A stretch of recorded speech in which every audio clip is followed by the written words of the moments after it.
Hello, and welcome to yet another stream. It is I, your Armored VTuber, Ryushin, the salaryman by day, rent a hero by night, and streamer by night as well. And whenever my work schedule allows me to. And welcome to yet another fantastic week. Hopefully for this coming week. It is Monday, EST, but it's already Tuesday here in place where I am. 2:30 ish, 2:23 p.m. for those of you who are in the Western Hemisphere, particularly the Eastern area in the U.S. And it's already 2:23 here in the morning here at my place. For those of you who didn't know, I actually live in Southeast Asia, particularly in the Philippines. I am a Filipino VTuber as well. So the schedules are kind of weird when it comes to streaming. I stream here late at night because that's the only time that I can stream. Basically, a couple of hours after my actual work. And this is also the only time that I can stream a little bit better because of the internet connection, which is still something that I'm trying to work on for the past 2 weeks or so. As evident earlier, I did a little bit of hiccup when during the starting screen, the starting points of our stream. Hopefully, just hopefully, I'm crossing my fingers right here, even though I cannot lift up my fingers, that we'll be able to get those at least sorted in the meantime while we're streaming. Just hopefully, crossing my fingers. I'm actually crossing my fingers right now. Hopefully, we can get like a more stable stream today. So yeah, it's Monday. So how are you guys? How's your weekends? Is it good? Bad? Not so much? You can go ahead and tell me in the chat, but if not, that's perfectly fine. My weekend is okay. I got really busy because of work commitments, and yeah, I do still have work on the weekends. But not as much as weekdays. So I kinda almost consider it as my off days as well. But I do still have some work on the weekends. So, but it's not as much as the amount of the that I do for work on the weekdays. So yeah, it's so. Still have some work commitments. I do also had a little bit of a family gathering over the weekend that I had to partake in and celebrate. So that made me busy as well. Uh, kind of related to what we're going to do today, which is, as you noticed already, it's Tabletop Mondays. Tabletop Mondays is basically me talking about tabletop role playing games, tabletop games in general. Actually, now that I think about it, I might also talk about board games because I also love board games as well. Basically, any pen and paper style of games or any physical board games that I might tickle my fancy, I'll be talking about it every Mondays. That's what the Mondays are for. Basically, on my schedule, uh, we're gonna be mainly talking about D&D because that's like the most popular tabletop role playing game on the planet right now. But in this segment, in this stream, we're gonna talk about more RPGs as well, tabletop RPGs as well. As a matter of fact, just like what I tweeted earlier, by the way, www.twitter.com/reusenden. Follow me there. Um, as a matter of fact, I tweeted earlier that what we're going to actually do today is to learn a new RPG, a new tabletop role playing game. We're gonna explore and learn together a new well, not really so new, but maybe new for some people. Uh, tabletop RPG system. So this is kind of different from Dungeons and Dragons. Kind of different, but it does share some elements of it.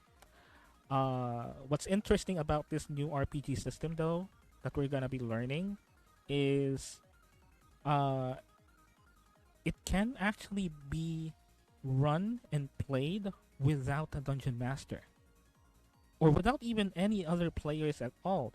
As a matter of fact, you can actually play this solo without anyone. You can play this by yourself, role play by yourself, go on an adventure by yourself, and the whole system would actually handle that for you.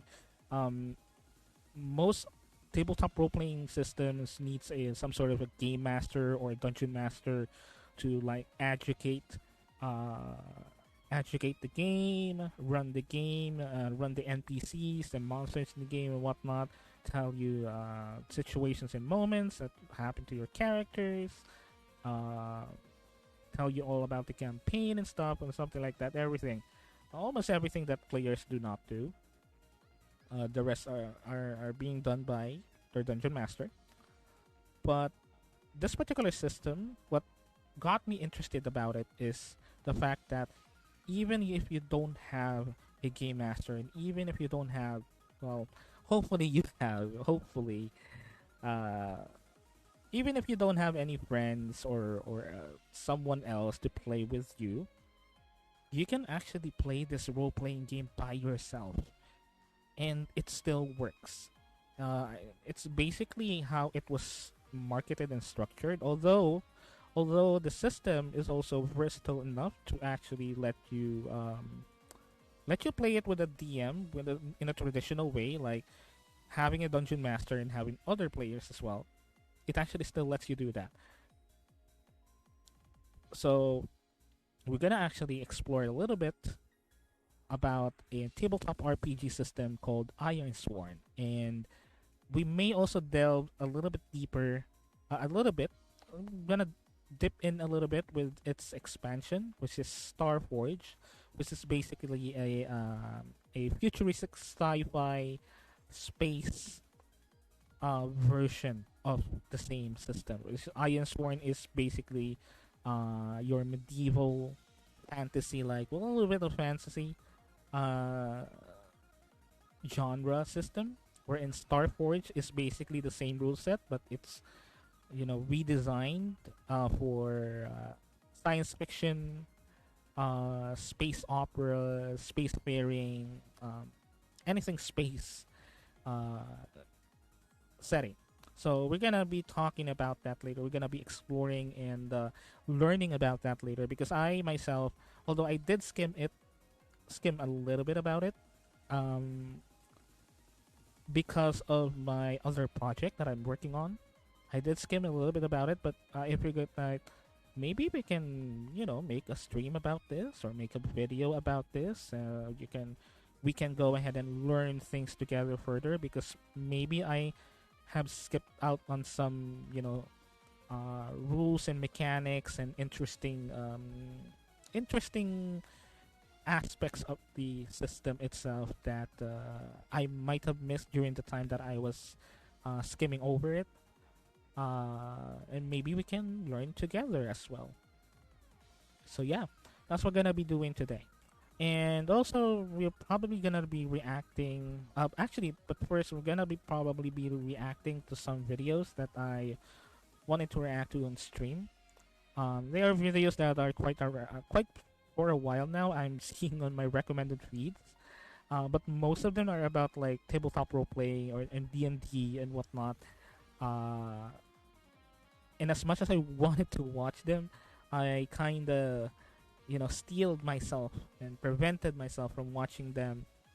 At least I want to watch them on stream until until I stream and watch it actually with you guys. So we're gonna react to some D&D videos that I found interesting to react to. And again, this is Tabletop Mondays. So comments, any questions about tabletop role playing games, being a dungeon master, being a player, no matter what system it is. It's not just D&D, not just D&D, although you can definitely provide some insight about Dungeons and Dragons. Share your stories and whatnot. I'm gonna share my story as well. Share some stories as well with my experience being a dungeon master and a player as well. If an opportunity comes within the stream, but anything, everything about tabletop role playing games, not just D&D, not just Dungeons and Dragons, but any other systems that you have played or you're interested in playing. As a matter of fact, I'm gonna go ahead and make some snippet of stories about some RPGs that I have been kinda interested recently because of some recent events that I did, some recent actions that I did, uh, particularly after watching Cyberpunk Edge Runners and even playing the Cyberpunk 2077 game. I actually played that off stream, and that game and the anime made me look up more the tabletop role playing system that is based on, which is Cyberpunk. I believe it's Cyberpunk Red now. The it's basically the current edition that is currently being ran is Cyberpunk Red, I believe. So Cyberpunk Red is the tabletop role playing system wherein the universe of Cyberpunk 2077, the video game, and the anime Cyberpunk Edge Runners are based on. So I kinda got a little bit interested with that system, and I might be talking about it a little bit later if we have the chance. But right now, we're gonna be talking all about tabletop role playing games. And if you have any stories, any experiences, any insight about tabletop role playing and what we're going to do today, uh, don't go ahead and put it in the chat. I'm gonna read it definitely. So yeah, um, there's that. Speaking of weekend, again, nothing really too eventful during the weekends. What I basically did is first um, prepped a lot for the upcoming private D&D sessions that we're gonna be having this week. I haven't really told my group, so anyone in my group here in my stream, this is this is basically the announcement. If you're here on the chat or if you're watching the stream, for those of you who are playing in my private D&D games, after what seems to be 3 weeks from what I remember, around 3 to 4 weeks from what I remember, uh, we're gonna be resuming finally the private D&D games, uh, the Chronicles of the Vantia, Exia games that I've been running privately for like almost a year and a half now. Uh, we're gonna be doing that again this weekend, so I'm sorry for all of the interruptions. I'm sorry for all the cancellations. I know that even though you don't say it to me, it for me, at least personally, it's kind of frustrating because it just kills the momentum. It just kills the excitement for playing D&D every week. And I perfectly understand that some of you even wakes up literally early in the morning just to play D&D. And me as a DM, I haven't been delivering recently on that, so I do apologize for that. For those of you who are my players that is probably watching this right now, again, I'm really, really sorry, and we will definitely have D&D games this weekend. Okay, I promise that. And again, I really do appreciate your understanding. I really do appreciate your patience about this, because I'm getting frustrated in myself because not I have not been able to run a single session of D&D game for like 4 weeks now. around 4 weeks from what I know. So I definitely understand that it just ruins the excitement. It just ruins the momentum of being excited for D&D every week because of that. So I really do appreciate your patience and understanding. I know that you're not saying that much. You're not saying anything to me, but I know that I definitely know that you are kind of getting frustrated, and that's why gonna make it up. Gonna make it up this week at least. All right. Besides that, nothing too eventful this week. This weekend. Oh, actually, I did actually started something. I also did post this on my Twitter. Um, I think yesterday. Yeah, yesterday. I did post this. And what I'm trying to do is basically uh making my actual armor on Blender 3D. You see, after probably like what? Probably around 2 years now. 2 years ago, I decided to start learning a particular 3D program called Blender. Blender is an open source 3D program that lets you, sculpt 3D assets.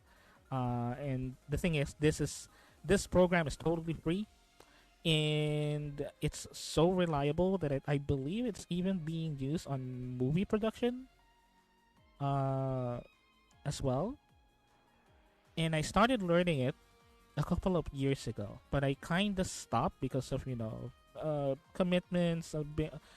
Got busy and stuff like that. But yeah, I kind of stopped it.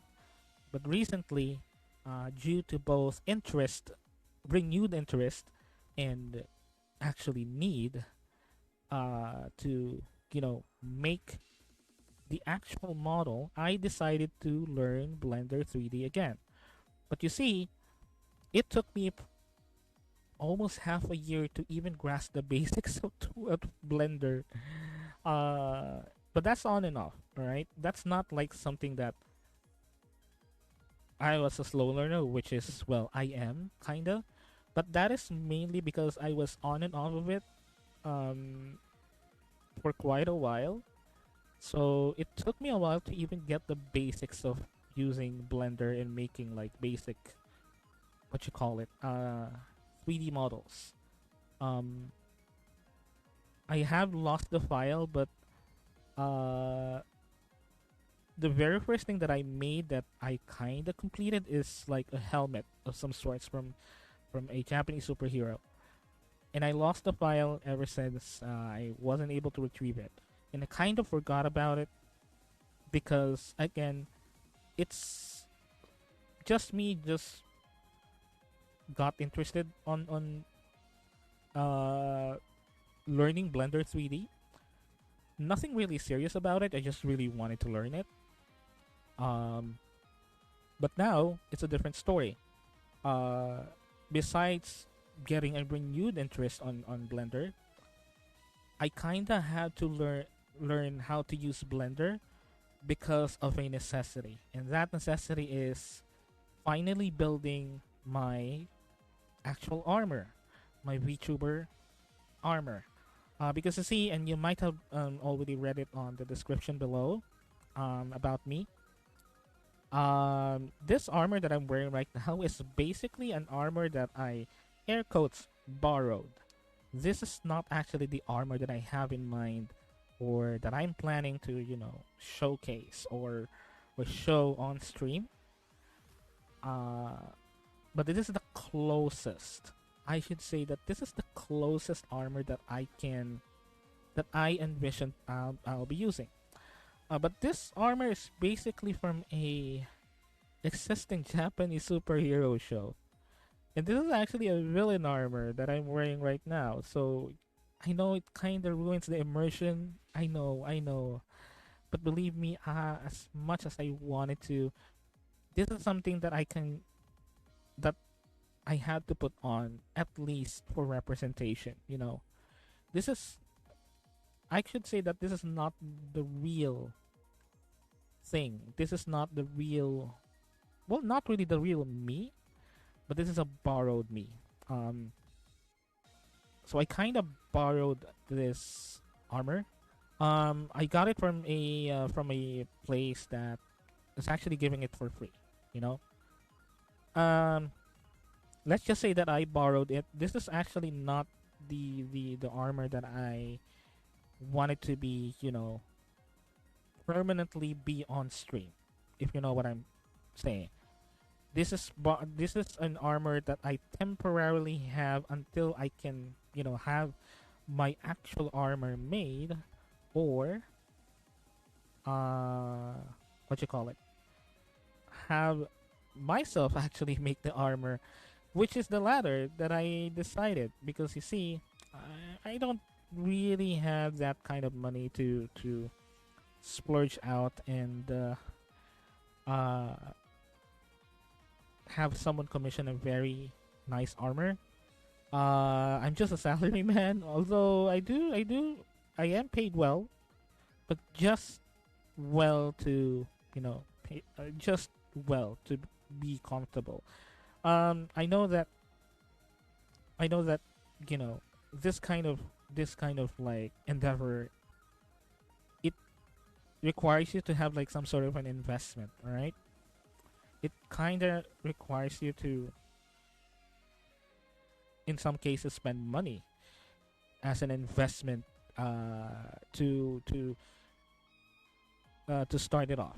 And I think that's where a lot of people that are trying to become VTubers are kind of being uh, what you call it, stopped or discouraged from doing this, is because this definitely costs a lot of money for someone that has been in this community for for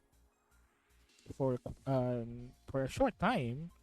I just recently started, basically. I definitely did realize that this is not a cheap endeavor. This is an expensive endeavor that you need to that you will be subjected to. Um, but for me, my philosophy is I like to start, and I like to start right away. So what I did is I searched for something that would fit the style that I am going for when it comes to like being a VTuber, and just got it. Just got what I have, which is this, which is being given out for free.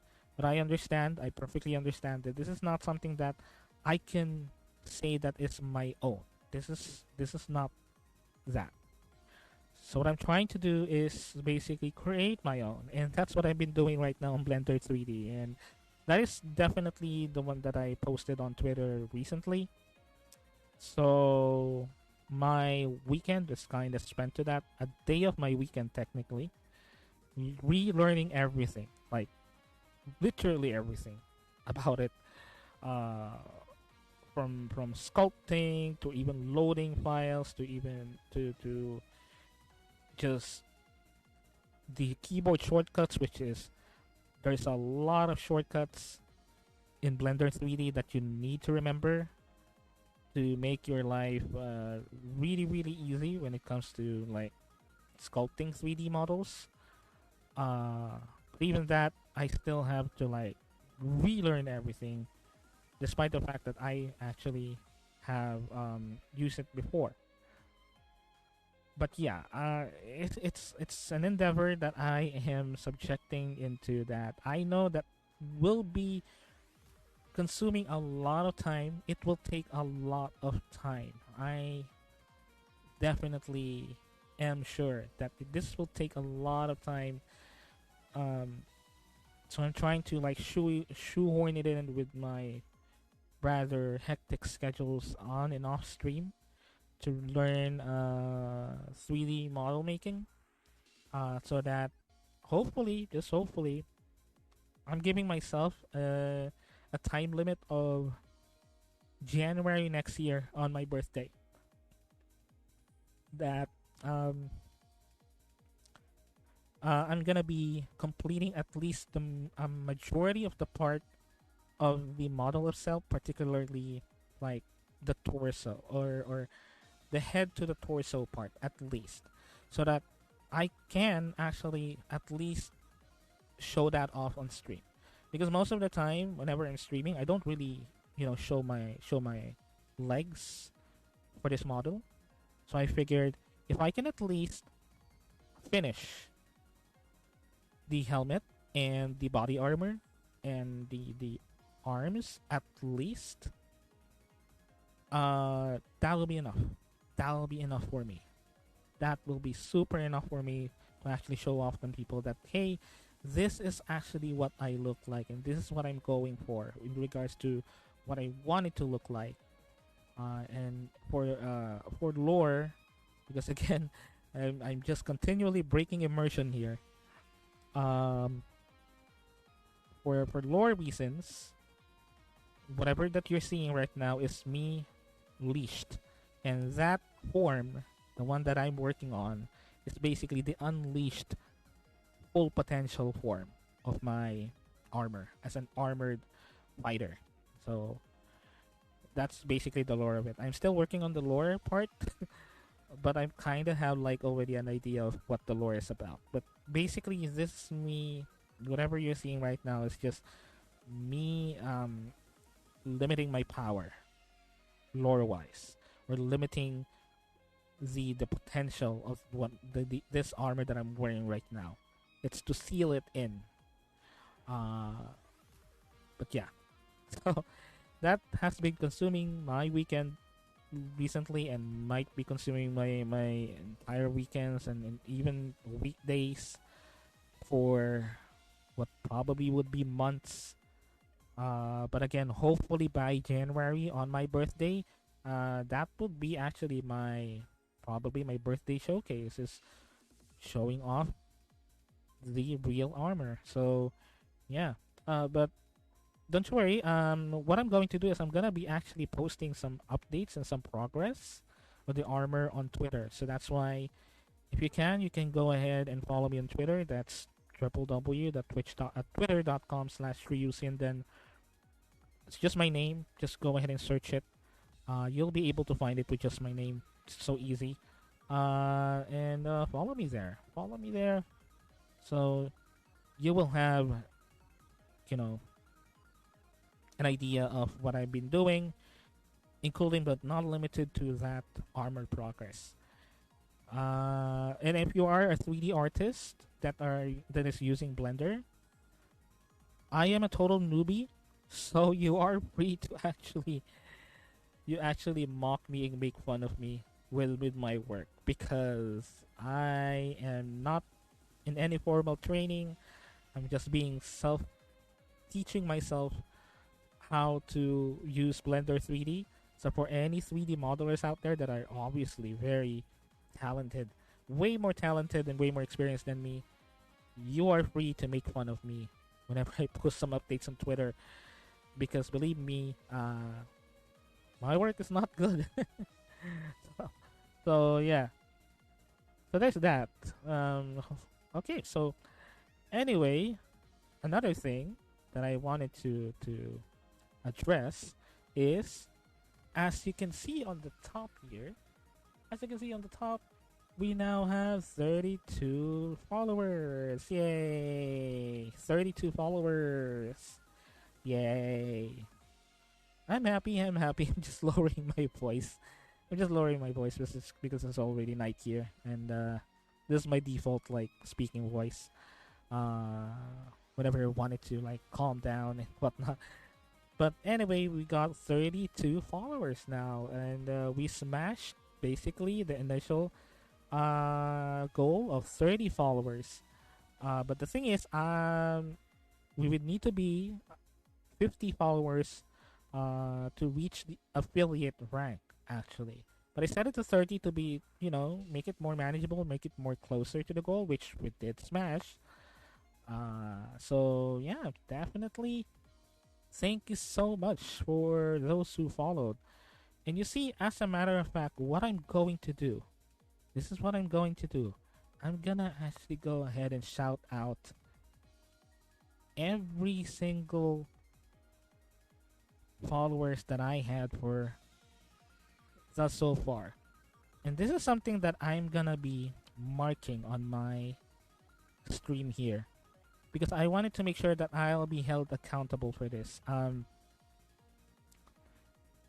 as a matter of fact, I'm gonna go ahead and highlight it, and I'm gonna go ahead and post it on Twitter to make it more, what you call it, more concrete, right? So this is one of the announcements that I will make. So I therefore, okay, just give me one moment here. Let me just quickly.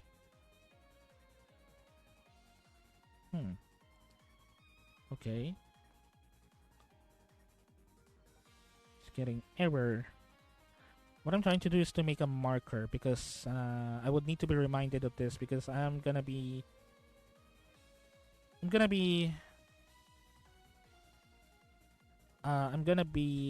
making this as a stream marker of some sort. I'm gonna be making this as a highlight. I mean, so let's see. Just give me one moment, one quick moment. Okay, I guess that doesn't work for some reason. Why it doesn't work? I'm trying to stream highlight it on my dashboard so that I'll be reminded later once the VOD is up that I need to you know make that as a highlight, but I guess it doesn't work for some reason.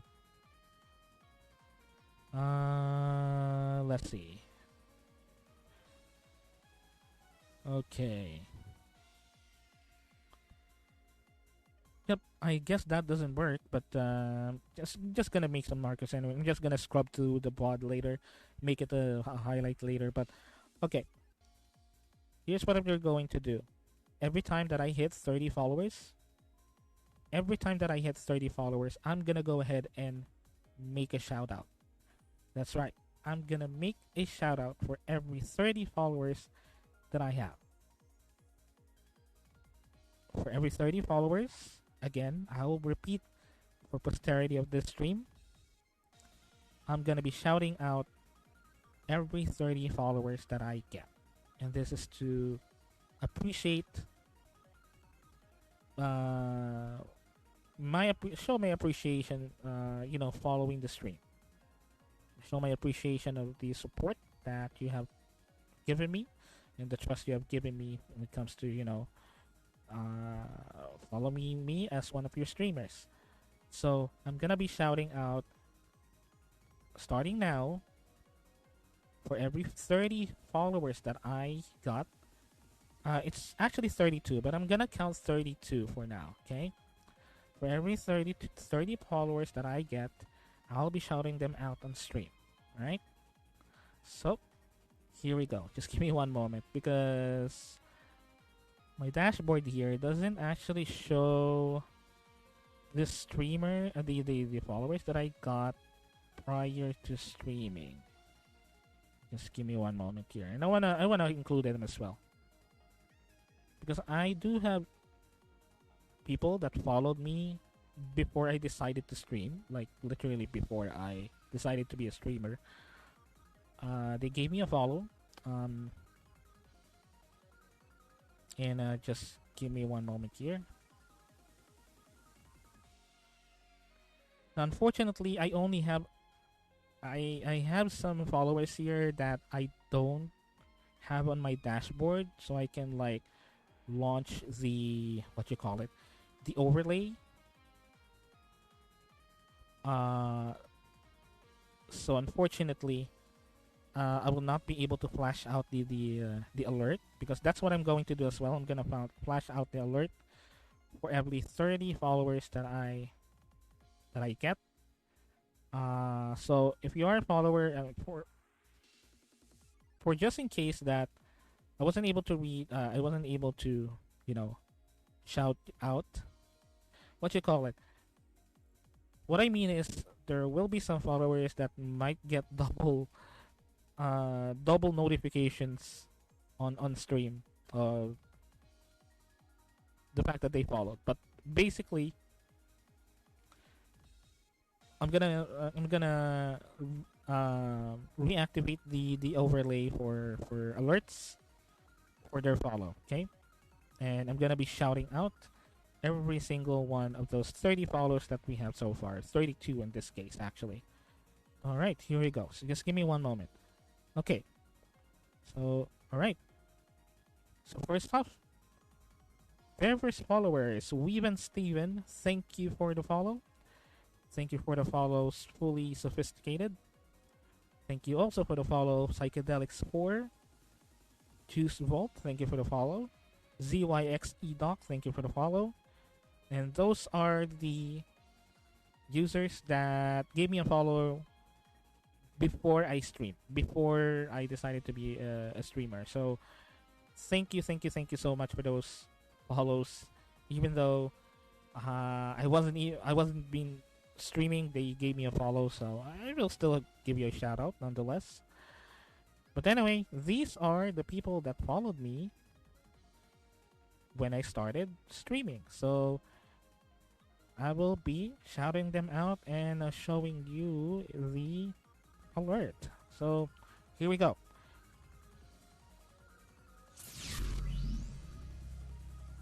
Dana Kinehurst, thank you for the follow.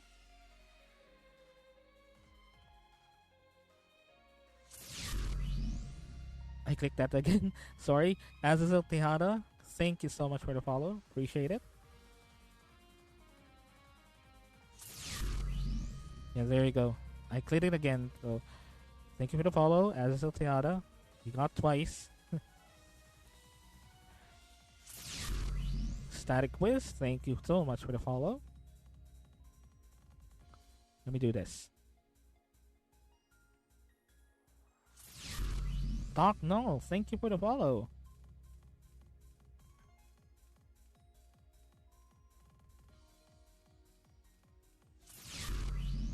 Alamandy, thank you so much for the follow. Appreciate it. Mr. New Vegas, thank you so much for the follow. Really appreciate it.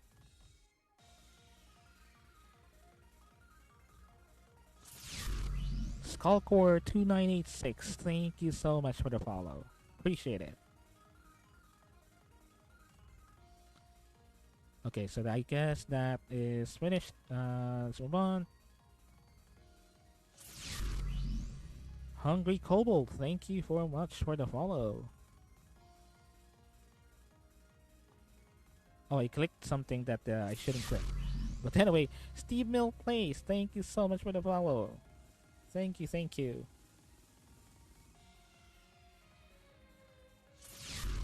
Total Sapphic Panic, thank you so much for the follow. Thank you so much.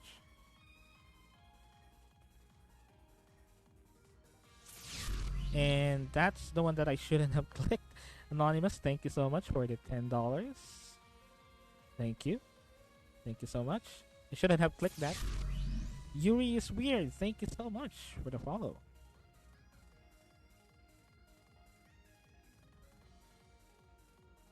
Okay, so I guess that's already finished. Okay, here we go. Next batch. Hogasagas Agasa, thank you for the follow and thank you for the wait as well last time.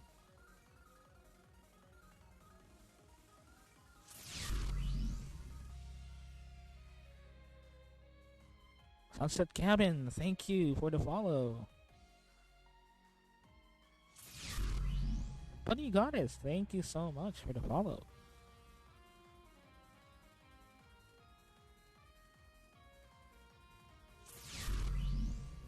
Llama Lord Crab Slayer, thank you so much for the follow. Appreciate it.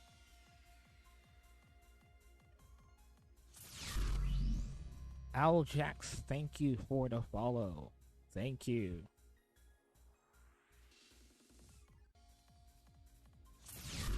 Formless Chaos, thank you so much for the follow. And I remember you from Twitter. Thank you for the follow as well on Twitter.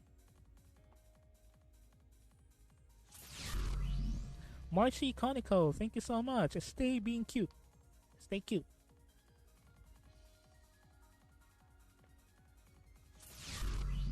again, yeah, this one shouldn't be clicking it as a raid, but thank you so much for the raid, Kogasa, for the late last line.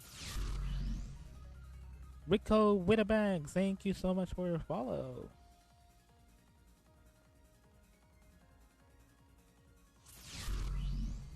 DJ Whittle Checkmunk, thank you for the follow. Nice name. Like it. Very cute.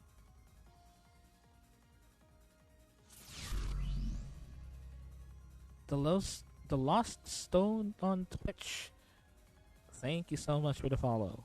Hope you're not lost anymore. Craven Coyote 919. Thank you. Thank you. Appreciate it. Thanks so much for the follow.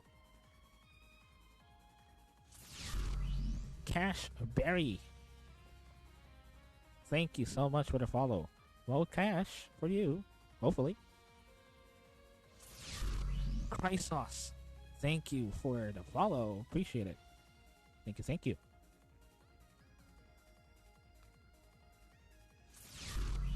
Teak1211, thank you so much for the follow. Appreciate it.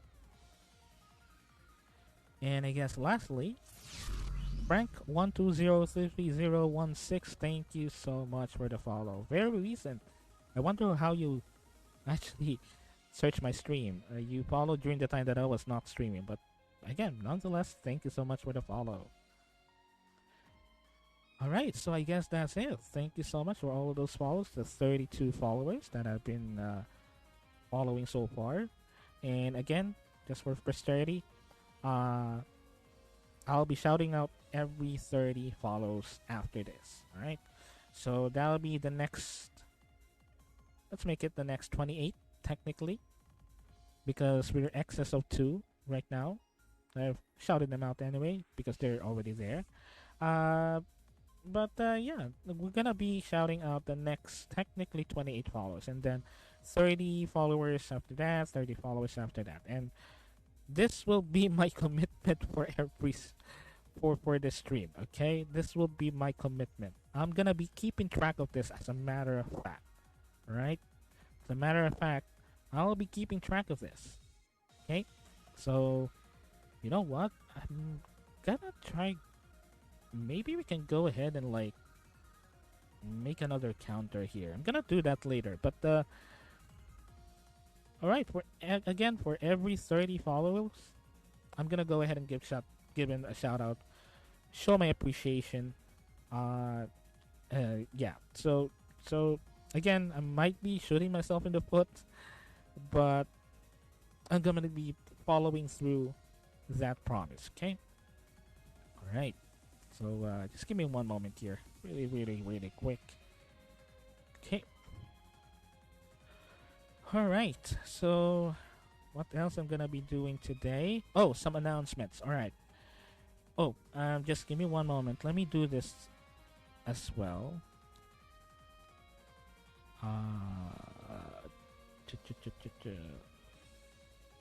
So since we already passed 30 followers, here's what we're going to do then. This will be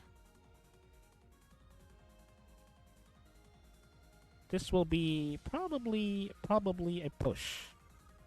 Okay? This will be probably a push that we can, set as a goal. We're gonna be doing straight to 50 followers this time. Okay.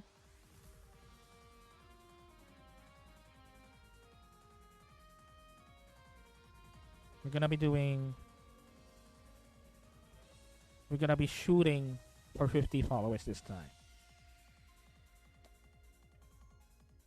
Okay, you might have already seen it. Okay. Alright. Good. It refreshed automatically. So alright. Okay, so another announcement. We're gonna be pushing through 50 followers this time. And here's what I'm going to do. I'm gonna give a shout out once we reach 50 followers. Instead of like waiting for 30, I'm gonna go ahead and do that on 50th follower. And what I'm gonna be doing is I'm gonna be doing a some sort of a raffle.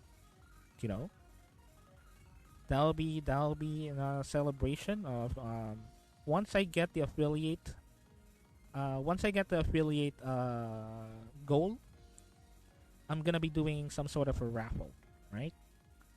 I'm still thinking about the raffle, obviously, but I'm gonna do some sort of a giveaway or whatnot. Just a tiny reward, a tiny appreciation, to the best of I can, with whatever resources I have to maybe how many winners that I can give prizes to. Maybe we can do some sort of a giveaway or a raffle once we get to 50 followers, right? So I'm gonna be posting that on Twitter, maybe a little bit later. But that's what I decided to do with the 50 followers affiliate rank special. I'm gonna do that on 50 followers, and I'm also gonna do that once. I'm also gonna do another one once we get approved for affiliate for this stream channel. Okay, so all right, I'm still I'm still cooking up the prices, and what I mean by prices are multiple prices. Okay, there'll be probably first, second, third winners, whatever. I'm still working on it. But don't worry, that will be that will be once we hit 50 followers, and once we also hit affiliate rank. There'll be two separate giveaways that I'll be putting out. As for the prices, I'll be posting that on Twitter once we decided what the prices will be. Okay. All right. So that will be an announcement. This is a 50 follower goal announcement, and I know there's a lot of announcements so far. Um, and I actually have yet another announcement, and this will be related to what we're doing today, which is Tabletop Mondays. This will be related to tabletop role playing. One of the things that I'm planning of in the near future, hopefully by I will be able to pull this off as early as possible, is I'm gonna be planning to do a Twitch. I'm gonna actually be planning two things. All right, one is doing a Twitch plays D&D style of stream. Wherein we're gonna play a D&D adventure, but the main difference is I will be your dungeon master, and the chat would be the players. The chat will be deciding what will happen to their player character, and I will be the dungeon master that will be running the scenarios and whatnot. And basically, the whole idea is you the chat will be able to control a player character, and that player character will be coming across situations or moments that they have to make choices. All right. And depending on the situation, I'm gonna give out a set of choices through a poll, which is another thing that I'm working on, is to integrate the stream itself so that you'll be able to click on things on the stream. Basically an interactive stream, wherein you'll be able to click some part of the stream when I give you the choices. All right. But the whole idea about this is what I'm trying to do is to make it a little bit more freeform, a little bit more dynamic when it comes to what you can do with the character. It's not just like these are pre-made choices that I made, although in some cases I may need to make them, but most of the time what I wanted to do is to give out choices that is wholly based on what situation that is currently happening, that are not pre-planned, that are not pre-scripted set of choices, but choices that I'll be making, choices on the polls that I'll be making on the fly depending on the situation, and you guys will be able to decide which of those actions you wanted to do. All right. So I'm still trying to come up with a system to actually make that happen, because the main idea of the Twitch Plays art D&D, or Twitch Plays RPG probably, um, that I'll be making or be planning in the future is make it not linear, but make it as dynamic as we can in terms of like choice making, in terms of like things that you can do and whatnot. You'll be more free. Well, you'll be as free as possible, to the best of whatever plan that I would come up with, making the player actions as choices. But I'm still working on some sort of a system wherein there's a little bit more freedom when it comes to choices that that a character can make depending on the situation. So, for example, one of the things that I'm trying to come up with as a some sort of a solution is just make the choices on the fly. Me as a dungeon master, I'll be providing you a set of choices that I made on the fly. Choices that for me could be in a multiple choice question or the multiple choice poll, but those options are made on the fly. It's not me following some sort of a script or what or whatnot. Although as a dungeon master, you kind of have to like have 10 polls of like situations or moments in campaign that you should hit, but most of the choices are done on the fly by me, the dungeon master. So even I don't know what will happen. So again, this is like a very very ambitious endeavor. Uh, but I wanted to do it. I wanted to do some sort of like that thing wherein chat can multiple people like the chat can play a role playing game or a tabletop or D&D like role playing game on Twitch. I have seen some people done it. I have seen some people do it, but I wanted to give it a unique some sort of twist wherein this will be a very dynamic style of Twitch plays D&D wherein even I as a dungeon master don't know what will happen. We're gonna go like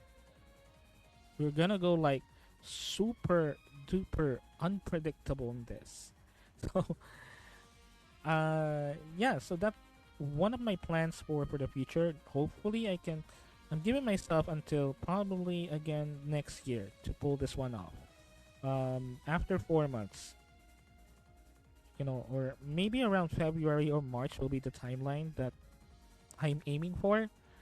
But realistically, I'm not really sure when I will be able to roll out everything. But hopefully, we can get it done by like March or April.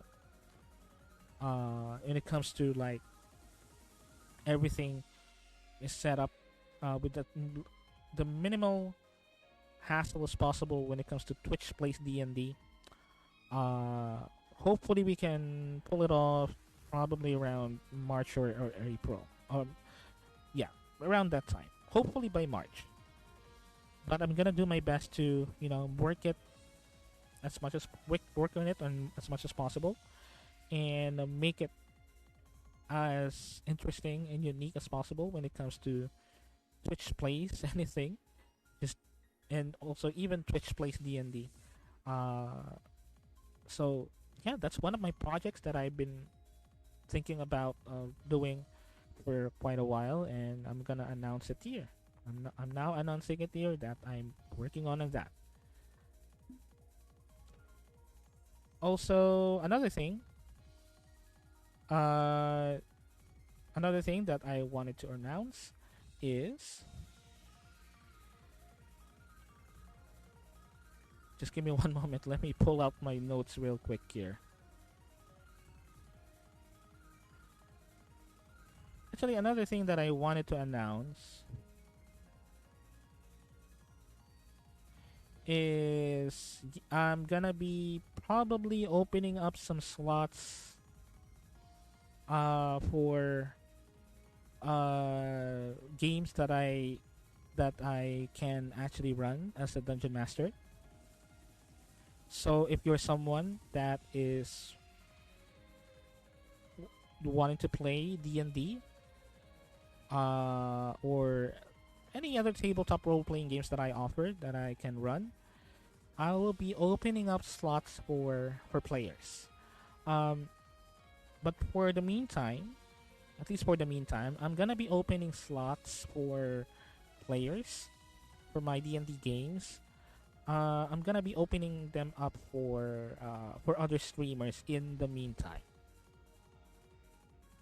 Okay, I'm gonna be opening them up for streamers because while I wanted to play, while I wanted some of the chat to play D&D with me, um, I suddenly realized that I might need to do it with streamers first because it's unpredictable when it comes to chat. Not that I don't want to play with you. It's just that I wanted to make sure that we have some proper ground here, and I'll be able to get players that are at least well behaved on stream, so we don't get caught by the Twitch police or basically. So yeah, I'm gonna be opening up some slots for running probably one-shot games for the meantime. Just one-shot adventures for D&D and whatnot. I'm gonna be definitely setting it on my homebrew setting, which is Exaya. Um, because I'm gonna be running one-shot adventures for players. This one, I'm not sure when I'll be doing it. I'm gonna give it a time frame of around maybe December, maybe. But I'm still checking on my schedules really because even on my private D&D games, I'm having a hard time scheduling that one. Um, and the thing is, I'm gonna be prioritizing the private D&D games because we're playing it already for so long, and I don't want to leave that alone. Yeah. But uh, for the one-shot D&D games on stream, and yes, they will be streamed. They will be streamed. That's why I wanted to have streamers in the meantime to be as my players. I'm gonna be providing some invites myself once I'll be able to like set up everything and whatnot, and once I'll be able to start running games for others on stream. I'm gonna be handing out invitations myself, but uh, as I mentioned, I will be starting to run D&D games on stream with me running them, or maybe even me playing them. Hopefully, as a player. So if you are a DM and you stream and you wanted a player, here I am.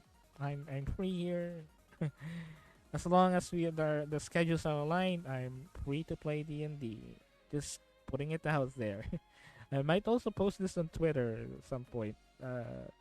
But if you wanted a player for your D&D games, I could be that.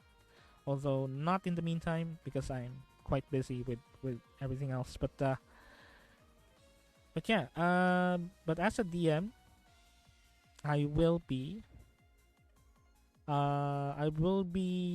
starting to run D&D games sometime in the next coming months. Sometime around, you know, hopefully December. Hopefully. So yeah, watch out with that. So if you are a streamer and you'd like to play D&D on stream, you might just get a DM. Never know. You never know. Or if you are a group of friends that are streamers, especially VTubers actually, especially VTubers, that wanted to play D&D, but you don't have a DM to run your games with, I could be open in the next couple of months. I could be open. I might, hit up some of you and offer my services as a dungeon master and run your games on stream. And this will not be paid. I am no professional DM. Even my private D&D group, they're not paying me. They're not paying me for running D&D games with them. I just wanted to run a D&D game, a long campaign. Uh, I'm not actually asking them for anything in terms of monetary. Although I am quite aware that there are like dungeon masters out there that are uh, running D&D games for money, which is not, you know, this is not really. There's nothing really wrong with that. It's just that it's not me. It's not. I'm not the kind of person that is capable enough. Uh, Actually, let me put it this here because I forgot this one. All right, I'm not the. I'm not let's say skilled enough or experienced enough to run a D&D game that has like monetary value or being a paid professional dungeon master. I'm not that. At least not yet. At least not yet. But it will be quite a while for me to actually shift on that. Um, but yeah. So if you have any games, if you wanted me to run like a one shot and whatnot, I will be open in the next couple of months. I'll be sending out some invitations, some proposals and whatnot.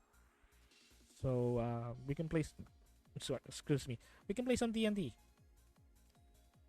Right. So that'll be the other announcement. So there's so much announcements, man. So much.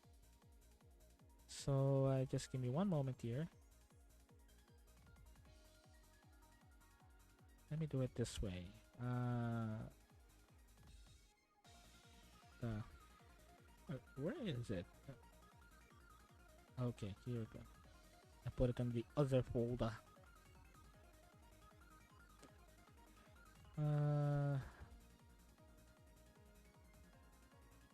Just give me one moment. I'm trying to do something here.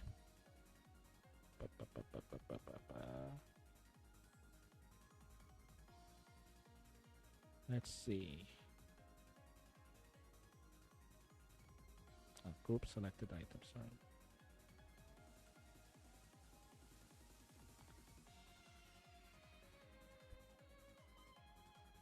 Okay. I guess I can go ahead and. I guess we can go ahead and.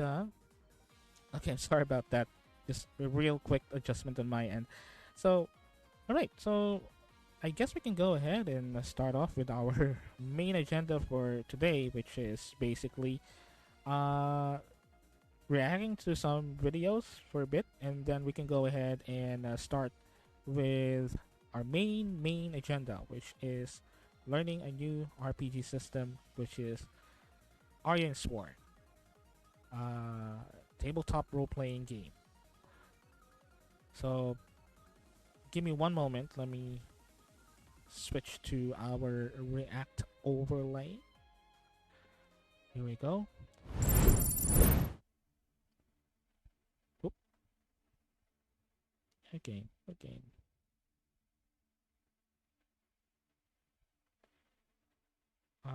Maybe we can do this instead. Oh, okay. Display capture. Wait. Let me switch on this one.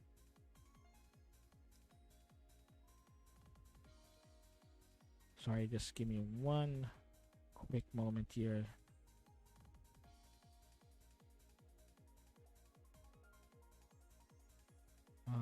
Let's see the name. Window.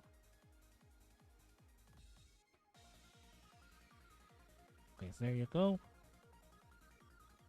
And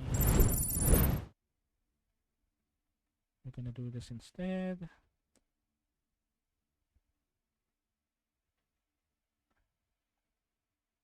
VLC videos. Yes.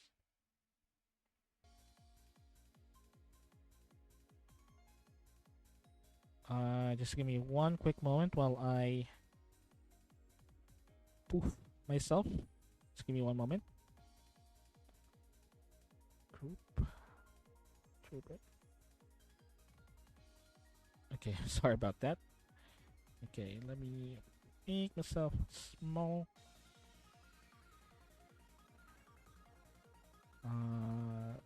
What else? Let me put it here. And we're gonna add this one. Okay, so let me turn off this music then. Okay, so what we're going to do is we're gonna be reacting a little bit um on videos that I wanted to actually watch on stream. It's been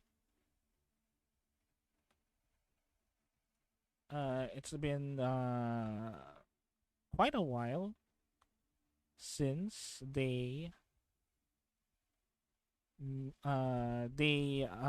what you call that? They announced one D&D, which is basically, well, essentially a new edition for Dungeons and Dragons, the tabletop role playing game. It's essentially that. Uh, and one of the content creators that I follow for quite a while, which is Luke Hart from the DM Slayer, actually posted a video about it. And again, what I like about Luke Hart's video is they are very consumable. They're like very very short but very sweet videos about D&D and whatnot. They're not very long. They're usually about like 10 to maximum of 20 minutes of content that he posted, that he post. And that's what I love about that. I love the fact that he makes videos that are very consumable and very easy to, digest, because there's only like 15 to 20 minutes of it.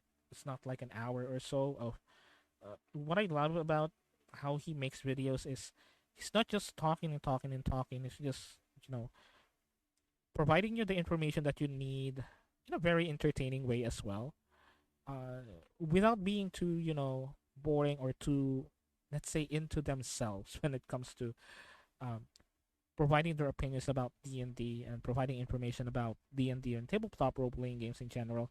And Luke Hart is uh, one of those content creators that I really admire because of the way that he.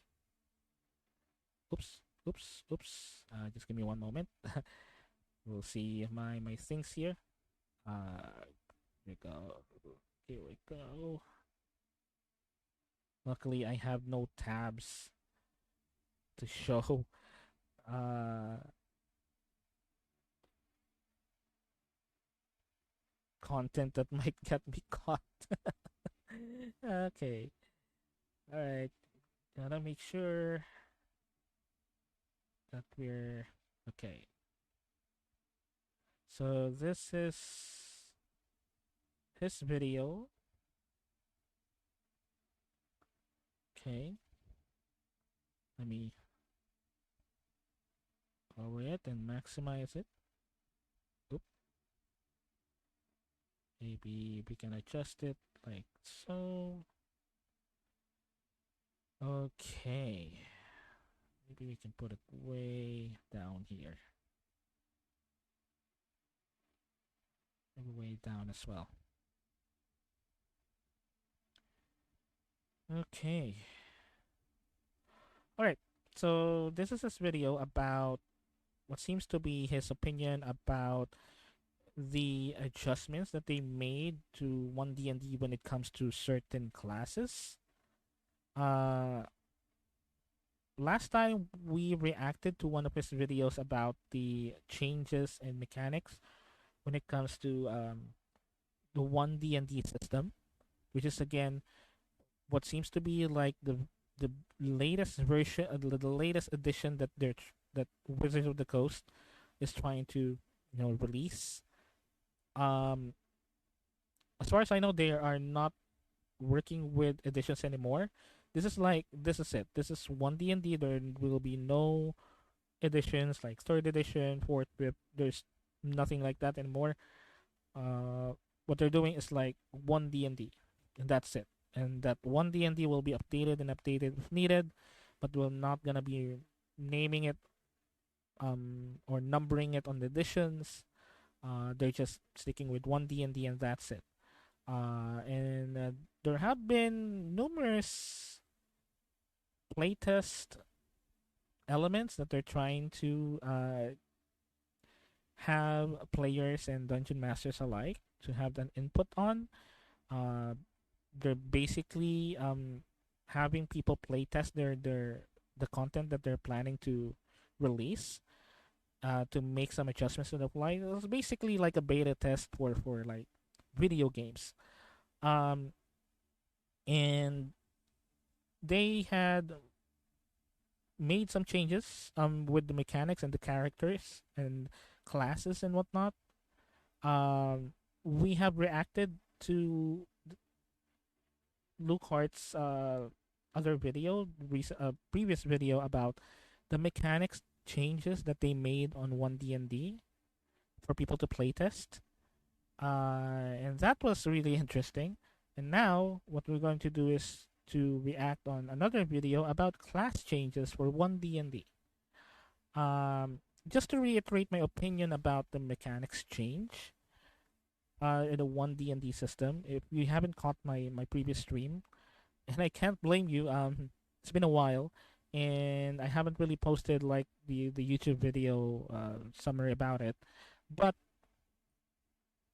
essentially my opinion about the mechanics is they are what seems to be super player centric this time, because it's quite obvious that Wizards of the Coast are now aiming for those players that for those potential players that haven't even touched D&D before but wanted to play it. They're interested in playing it because right now there are lots of shows that are coming out that revolves or involve some extent D&D, and there's a proliferation of D&D shows, the D&D live play shows currently, like Critical Role, Dimension 20, Adventures Inquisitions Incorporated, uh, you know, Adventure Zone, you name it. There's a lot. There's a lot, and a lot of people that are new to D&D are getting interested in playing D&D because through those shows. And what Wizard of the Coast seems to be trying to do is to make a system wherein, uh, even if you haven't touched D&D before, you'll be able to play D&D with minimal to no um, experience required for playing D&D, and there's not much rules to read over and whatnot, which is, I think, it's something that a dungeon master's responsibility is to make the game as easy as possible, especially for new players. No matter what how complicated that system is. But it seems like they are gearing towards the more inexperienced crowd when it comes to getting them to play D&D and designing the system around that idea. So that's what they're trying to do. However, it seems like that it is been being done with the detriment of dungeon masters, new and old alike, especially the old ones that are playing D&D or running D&D games. It seems like that they wanted the players to look cool, which is our goal as dungeon masters, really. But it's through the detriment of the DM's stress and sanity of running a game and making sure the game is also easy as run as possible for dungeon masters, both starting out and experience alike. So I think they're trying to go towards that. Um, so now this video would be interesting because it talks about classes, and this is where we would see if anything from our from the surveys that WotC that Wizard of the Coast has been dishing out all these years on how to improve D&D games and whatnot. This is like a very concrete evidence of if they actually uh, listened to feedback from a lot of players with fifth edition. So I believe that class changes would be much more interesting to react to because majority of from what I understand and from what I notice, majority of the feedback when it comes to how to fix fifth edition or even earlier editions really, it's all about classes. Classes that should be buffed, classes that should be nerfed, classes that should have this kind of ability, this kind of stat or whatnot, this kind of game mechanic. A lot of it is all about classes because, from my opinion, the system itself, especially fifth edition, works as it is, and honestly, there's nothing really need to be changed in terms of mechanics. So that's why I got interested more in this than the other video, which are the talking about the mechanics changes. Classes are like um, the most thing that most players are vocal about in terms of like how they wanted to change D&D, not the mechanics themselves. The mechanics, I believe in my heart of hearts, works fine as it is. Maybe needs a little bit more adjustments, but those things are so minor that you can like have them as like house rules or homebrew rules really. But the core system itself, especially for dungeon masters like me, the core system itself is perfectly fine. There is nothing to adjust really. It's the classes and the races or lineages that are cl- uh, players are clamoring to be adjusted. So this would be a very interesting video because of that. So I'm quite interested to actually react to this. As a matter of fact, I have been dying to react on this for weeks now. I don't want to watch it on my own. I wanted to watch it on my stream to give some some insight on stream, especially on Tabletop Mondays. So let's go ahead and find out, shall we? Here we go. Just give me one moment. All right, here we go. Today we'll be diving into the 6 major changes to the 3 classes, the Bard, the Ranger, and the Rogue, that have been... Okay, so actually before I forget, again, this is Luke Hart from the DM Slayer. He's a very good content creator. If you are a very new dungeon master or a very new player as well that wanted to learn D&D and wanted to have tips and tricks with D&D, how to run D&D games, he's probably one of those very good content creators and dungeon masters that I would recommend watching because of how consumable his content is. It's very straightforward, it's very short but sweet. You can literally watch and even binge his videos rapidly or as quick as you can because of how short their videos are. But that doesn't mean he doesn't give out content. He's giving out so much content in that short amount of time that it really help you, especially if you're stuck or stuck on how to start or how to run or whatnot. Luke Hart is a very, very helpful content creator when it comes to D&D, and I highly recommend to go ahead and subscribe to his channel. Uh, and I'm sorry, Luke, I'm not able to give like to ask for permission on uh reacting to your videos, but hopefully, just hopefully, fingers crossed, you don't like sue me or whatever. I'm poor. I'm just reacting to your videos, and I'm willing to actually chill on your videos if needed. But again, go ahead and subscribe to this man. He's very, very good and very helpful. So here we go. Unveiled in the latest 1D&D Unearthed Arcana. Number 1, class groups. One big change here is that all classes are now grouped together into what are called class groups.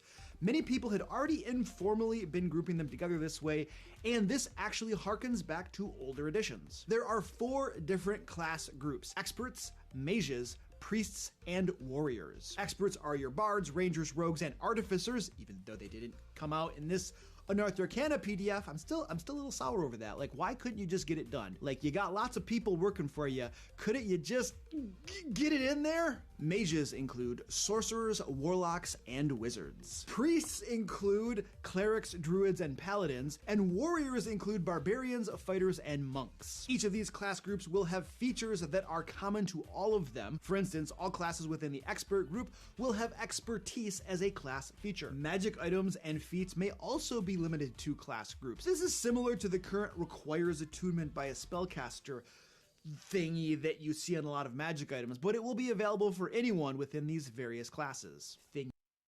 Actually, that's a very good change. Putting classes into groups or types is actually very good because you know what? I've been doing that. I've been doing that on my prep work for so long. I've been doing that in terms of like prepping for my games and even prepping for my systems, homebrew systems and lore for so long. Uh, I have been grouping like classes into different you know types. Um, as a matter of fact, one of the homebrew systems that I have in my games, my own games, is the fact that there are certain items that can only be used on a specific class type. For example, in my homebrew setting, if you are, let's say, a fighter, or if you are, let's say a barbarian, you can never use a wand or a staff properly. You can try to use it, but you cannot use it properly as a wizard would, or even as a normal person would, because you are not simply either a adept with arcanic knowledge or divine knowledge in some cases, um, and you lack the focus needed. Because in my homebrew setting, mages, spellcasters, arcanists, what I call them are arcanists. They have to go through these series of trainings that will allow them to actually be in tune more with what I call in my setting the weave, and the weave is like a pseudo sentient energy flow of energy that can literally manipulate reality.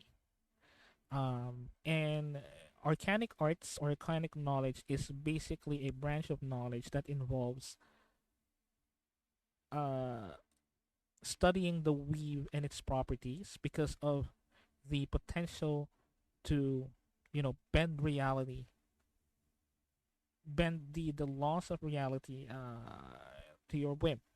So basically, you are controlling reality if you are a spellcaster through magic spells. And what powers that is the weave. Now, the weave is basically like a fickle, it's basically a fickle creature. Um, First, it would need to recognize you as someone who is capable. And second, even if it recognizes you, it will not work your way. the weave is again a pseudo sentient creature that seemingly chooses sometimes who will be naturally gifted to weave it, and sometimes you have to convince it so much to let you use its power, whatever you want it to do. But it's only the weave that knows if you are worthy or not. So spellcasting in my setting is some sort of a persuasion check, a constant persuasion check to uh convince the weave to do whatever spell that you wanted to cast, to have the weave help you enact your will, because again it's also all about your will. But will is shaped differently if you are a martial class or a being of arms, as I call it in my setting, uh, versus a being of the arcane. Uh, that's why sorcerers are very special in my setting because of their ability to naturally gain favor of the weave naturally for some reason. Although it also has detrimental effects on them, and wizards has to literally learn how to convince the weave to do their bidding through magical training and whatnot. There are methods to actually um, get your chances higher to be able to convince the weave to do your thing. Um, and I've been doing that for my setting. So this is something that should have been added from the start. And again, I also agree with Mark here, with Luke here, that this is something that has already been a thing on earlier editions. So I don't know why they departed from that and then re-added it later. I'm not really sure why they did that. I'm not really sure why they're not doing that in the first place. Because it will be a lot easier again for newer players to actually distinguish what they wanted to do with their character in terms of class choices. At one glance they would see oh, these set of classes are like sword or shield or spear people, stab and slash people and whatnot. And these are the spellcasters. And these are like experts or skillful people and whatnot. So it kind of works like a what they're doing nowadays with hero shooters in MOBAs, wherein they segregate characters based on their positions on a team. Like you have the tank, you have the healer, you have the support, you have the assault or the DPS, you have the assassin. So it's kind of like that, and I'm not really sure why they haven't done that with fifth edition, and now they're doing it. I guess the only reason why is again they are trying to gear towards newer players, for newer players to be able to have easier time making a choice on what class their character would be at in a first glance. This is one of them. So yeah. Thingy. We're very technical around here. Number 2, 18th level features. Now, classes used to have a 20th level feature. These were often extremely hit or miss. However, that has been changed in this Unearthed Arcana. Instead, what used to be a 20th level feature has now been moved to 18th level. That means that you can now splash a level or two of Warlock, because always Warlock, right? Always Warlock, and still reach I'm looking at you, Hexadence. I'm looking at you intently, Hexadence. the capstone feature of your primary class. So why would anyone ever want to go to 20th level in a class and not just splash a little of this and splash a little of that? Epic boons, that's why. In 1D&D, classes can now earn an epic boon when they reach 20th level instead of a capstone feature. Now this is a big power boost to anyone who chooses to forego splashing other classes and run with a straight class all the way to level 20. Can anyone smell power creep? Capstone at level 18 if you splash a level or two, which many builds do, as we know, or you can get an epic boon if you don't. Pump up the power, pump up the power. Cause you know, we want to encourage people to buy one D&D, don't we? If it's not more powerful, people won't switch, so just whoop, whoop, whoop, whoop, whoop. I'm sorry, I'm not salty at all. Hi, barbarian. Yep. Uh, that is that is that is definitely again player centric. That is again player centric decision. It's basically giving players like more options to be powerful and even incentives on like one classing or not multi-classing at all by giving epic boons instead of like a capstone ability. For those of you who didn't know, currently in 5th edition, if you reach level 20, you will have like this capstone ability that is quite powerful by itself. But it's not really enough for you to, you know, be all powerful. It's not enough. But instead, what you get is epic boons, which are super powerful. From what I read a little bit about it, it's super powerful, super OP abilities that you will get if you reach level 20, which is again something me personally, I don't do it on my own games. Making people reach to level 20 is not something, it's not a thing in my game. Because personally, I believe that level 20 is reserved for absolute legends, like super absolute legends. You can be a legend as an adventurer and you can be a legend in a campaign, but it will take a lot of effort and it will take a lot of time for you to be like someone that is unforgettable in terms of like your deeds and whatnot, which is something that can also happen in campaigns. But for me, level 20 is basically giving you so much power and so much abilities that it's quite impossible, and even in some cases rival even deities and supernatural beings, and most supernatural beings, mind you. Um, and for me, I would agree that around level 17 to 18 is like the pinnacle for me, um, of player of character level growth. For me, level 18 is like a very comfortable level for a player character to be realistically in, even though they have been doing so much legendary adventures. Even at level 16, they can be really, really, really, really prominent in terms of like notoriety, and the things that they can do at level 16 is so much that they're almost rivaling the gods at that point. So, um, Epic Boons is just Wizards of the Coast saying that buy this you'll get to more powerful than before, or buy this you'll because you'll be doing a lot of stuff for this edition. You're gonna be getting a lot of stuff. Because again, I don't have anything against it, but it just goes to show that it is again super player centric. Uh, the design choices that they are doing with this are super player centric. Again, nothing wrong with that, but it's a really a radical, like a very very obvious design choice for Wizards of the Coast to go into, because again, players are the people who they think are the people that actually buy the books and whatnot. They think that it is players that actually do that, and they don't realize that a lot of DMs do that too.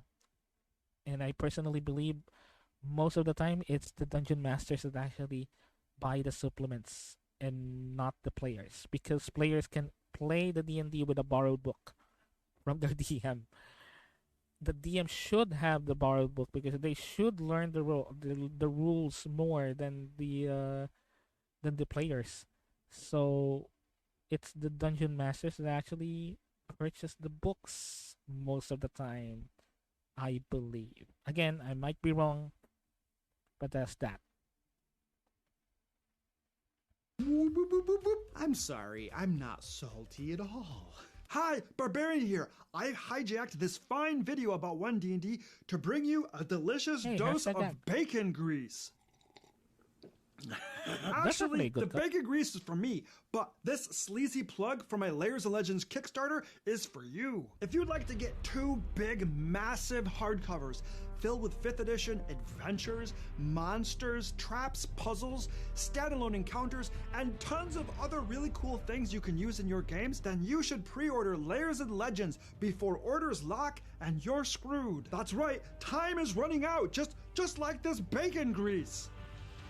And I swear on Fat Cat's big belly that I won't just buy more bacon grease with your precious pre-order money. Number 3, the Bard. Bardic Inspiration. Bardic Inspiration has been radically... Wait, did I switch to another tab for that? Did I? Okay, sorry. Okay, scratch that. I'm sorry about it. I'm sorry. I switched to another tab while doing the ad. I'm gonna... That was caught in stream. Oh my god, I'm sorry about it. I'm sorry. I didn't... Okay, I need to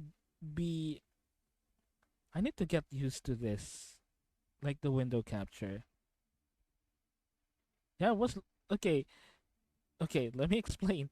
I was trying to let the ad run because I've been reacting to another person's video and I feel that it's appropriate to have them run their own ads on their YouTube video as as making it up for using their content on my content.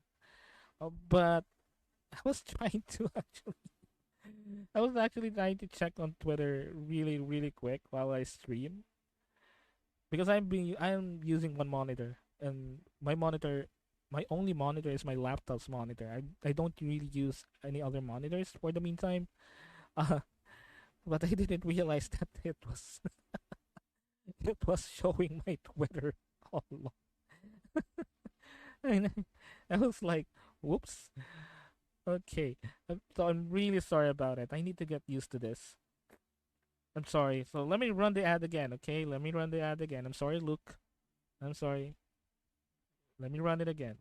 Okay? Let me run it again. And I'm not gonna look at any other windows. I'm sorry about that. Okay, here we go. To bring you a delicious dose of bacon grease.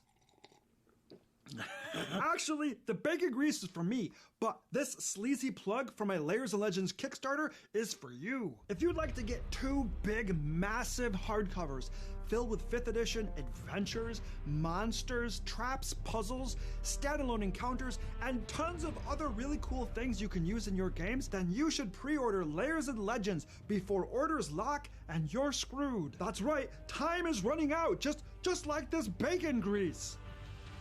And I swear on Fat Cat's big belly that I won't just buy more bacon grease with your precious pre-order money.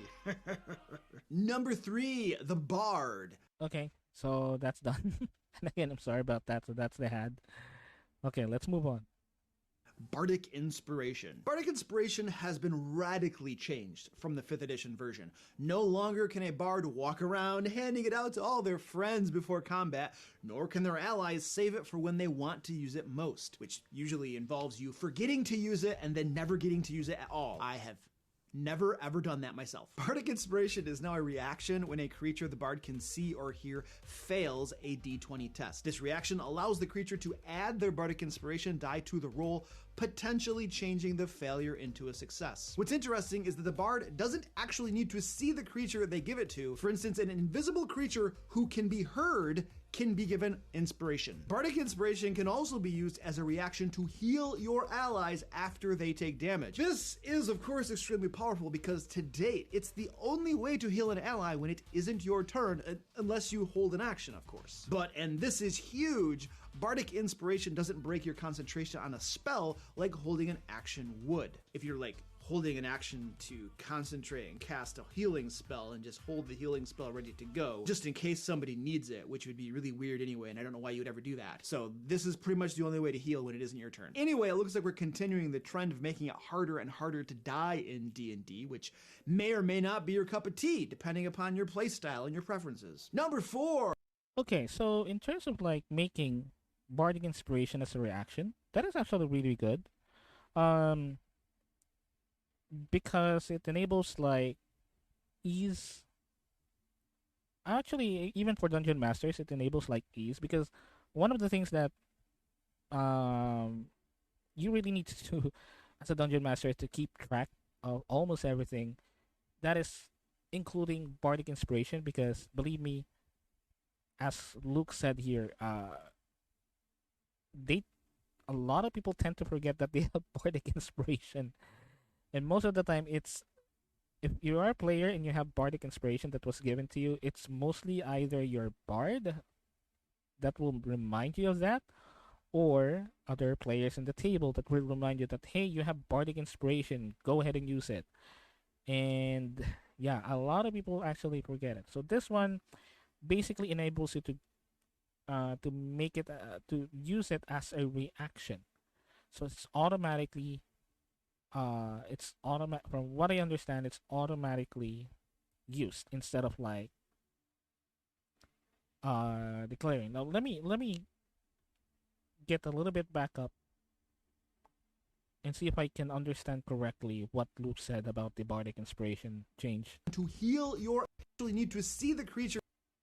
No longer can a bard walk around handing it out to all their friends before combat, nor can their allies save it for when they want to use it most, which usually involves you forgetting to use it and then never getting to use it at all. I have never ever done that myself. Bardic Inspiration is now a reaction when a creature the bard can see or hear fails a d20 test. This reaction allows the creature to add their Bardic Inspiration die to the roll, potentially changing the failure into a success. What's interesting. Oh, okay, I see. So basically what is happening is instead of the bard giving it out like a preemptive measure, like as a preemptive measure to other players, only for those players to actually forget that they have bardic inspiration. Um, it is something that can be used as a reaction even if they don't have it, as long as like a bard either sees or hears one of the creatures, uh, you know, getting attacked and whatnot, or does like a skill check and whatnot, as long as they can either see or hear them. So it's even if you forgot to like give it out, or even if you as a player character have it, it will be automatically used as long as there's a bard around your party that can either see or hear you being attacked or making a well, in my homebrew rules, I allow players to actually uh, add those bardic inspiration as attack rolls and even damage rolls. So yeah, so this basically allows easier use of bardic inspiration. And another thing that they made changes is using it as an additional healing, for additional healing, bardic inspiration, which is something that again, buffs the player, which is again kind of debatable, making the players really powerful and harder to kill nowadays. Uh, but yeah, it's something that is again ease of access. It's been done as ease of access. But this one, it's also kind of also an ease of access for DMs because it allows them to not track that you have bardic inspiration. You have bardic inspiration. Do you have it or do you have it? Do you not have it? Who has it? Who you bard? Who's the character you gave bardic inspiration to? Okay, it's him or it's her, it's them, whatever. Um, so it's also easier for DMs. But again, this is also again player centric because they wanted the players to live longer, which is for me, it's something that it's something that is I'm neutral about it. Making the players live longer is something that I'm neutral about. If the player is very good with like building their character stat wise, why not? You know, they can live longer. Uh, what I can do is just dish out bigger, more harder to beat monsters. Anyway, so yeah, and that's the beauty of homebrew. Interesting is that the bard doesn't actually need to see Uh, the only way to heal you would if you're like holding an action heal when it isn't your need concentrating cast. But and this is huge, bardic inspiration doesn't break your concentration on a spell like holding an action would. Okay, so that's another thing. It's no longer a concentration spell, or it doesn't break a concentration spell, from what I understand. Kind of good. Yeah, kind of good.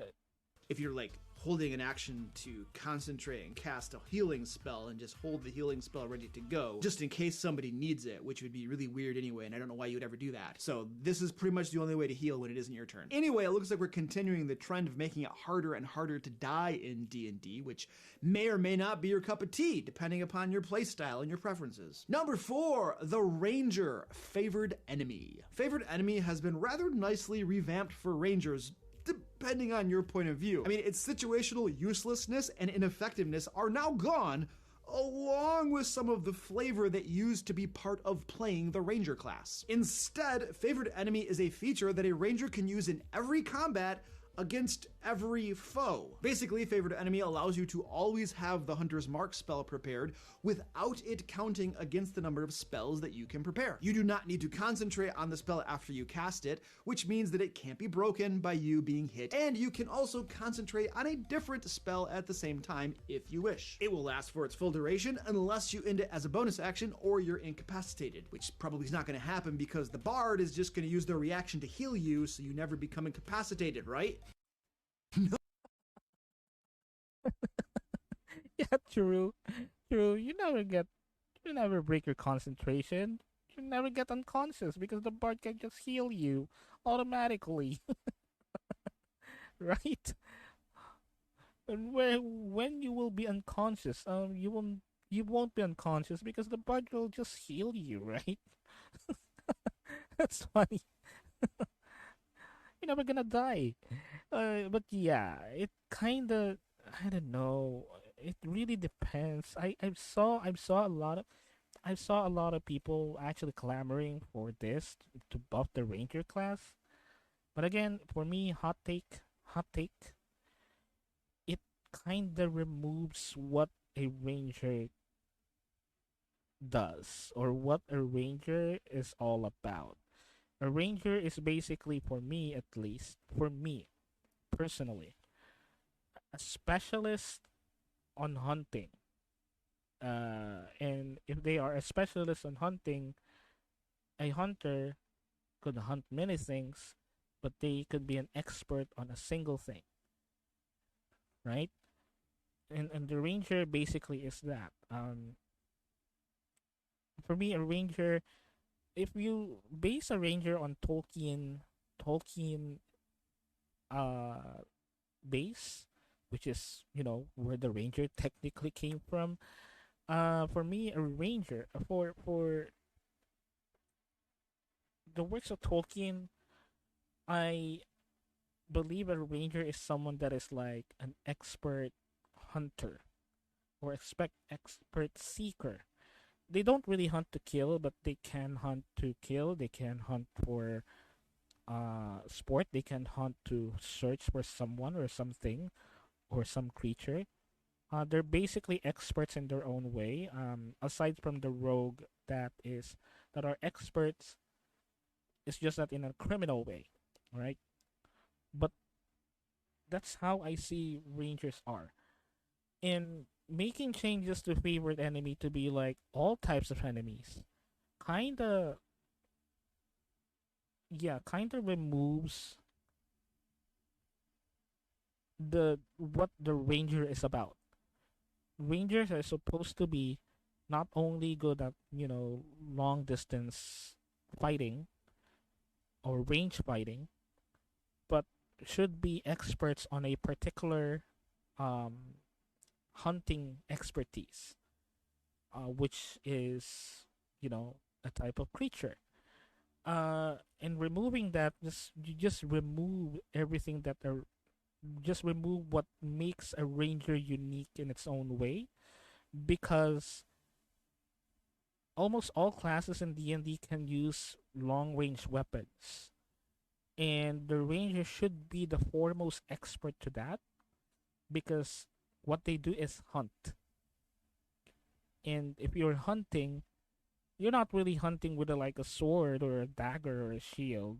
Most of the time you'll be hunting with bows and arrows, because you wanted to keep your distance between you, the hunter, and the creature that you're hunting, especially if that creature is very, very dangerous. So that's why rangers are like expert marksmen.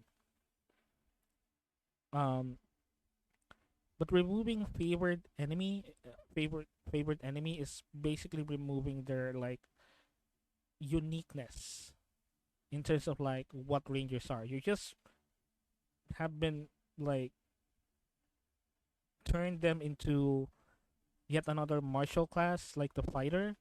You kinda now turning them, I guess, into an eldritch knight, whatever. Uh, a fighter that can just cast spells, and that's it. And Hunter's Mark not being a prepared spell anymore. Ironically, I also did that adjustment on one of my homebrew classes, which is the sniper. Um, it's basically a homebrew class that I made that makes long range fighting a thing about snipers. So like basically a sniper is a person that is just a straight out expert with long range combat. If they hold a sword, they are not as effective with blades or spears or melee weapons in general, but they are super experts with long range fighting, like bows, arrows, crossbows, composite bows, or even firearms at some point. That's what a sniper is. And snipers are like that have this one of the rules that I made for snipers is Hunter's Mark a pre is always a prepared spell. You don't have to spend a spell slot to use it. It's inherently something that you can do as a sniper, because of how you need to track your target, and you need to keep distance on your target. As a matter of fact, I kinda also buffed the Hunter's Mark to be uh what you call it. I kinda buffed the Hunter's Mark to be uh distance based, that it will not be as effective as melee. The damage would not apply to melee weapons. The damage would apply on ranged weapons. And so Hunter Smart. I kind of did that already with my sniper homebrew class, and they're now doing it in one D&D. They're now doing like almost the same adjustment, because I also think that Hunter's Mark, even though it's something that only a ranger can do, um, it's not really enough, because you still have to spend like a spell slot to cast it, and you still have to prepare it. But again, this is something that takes away. I know that they wanted to like buff the ranger for so long, but I guess this is not the way. I guess the way that they should have buffed the ranger is still keep how the ranger can be unique, but gear them more towards like special expertise, special martial expertise that a fighter or even a barbarian cannot perform. And removing favored creature is something that is removing also that uniqueness from the ranger, that makes the class unique from the fighter or the barbarian or even the paladin. when it comes to being a martial class that involves expertise.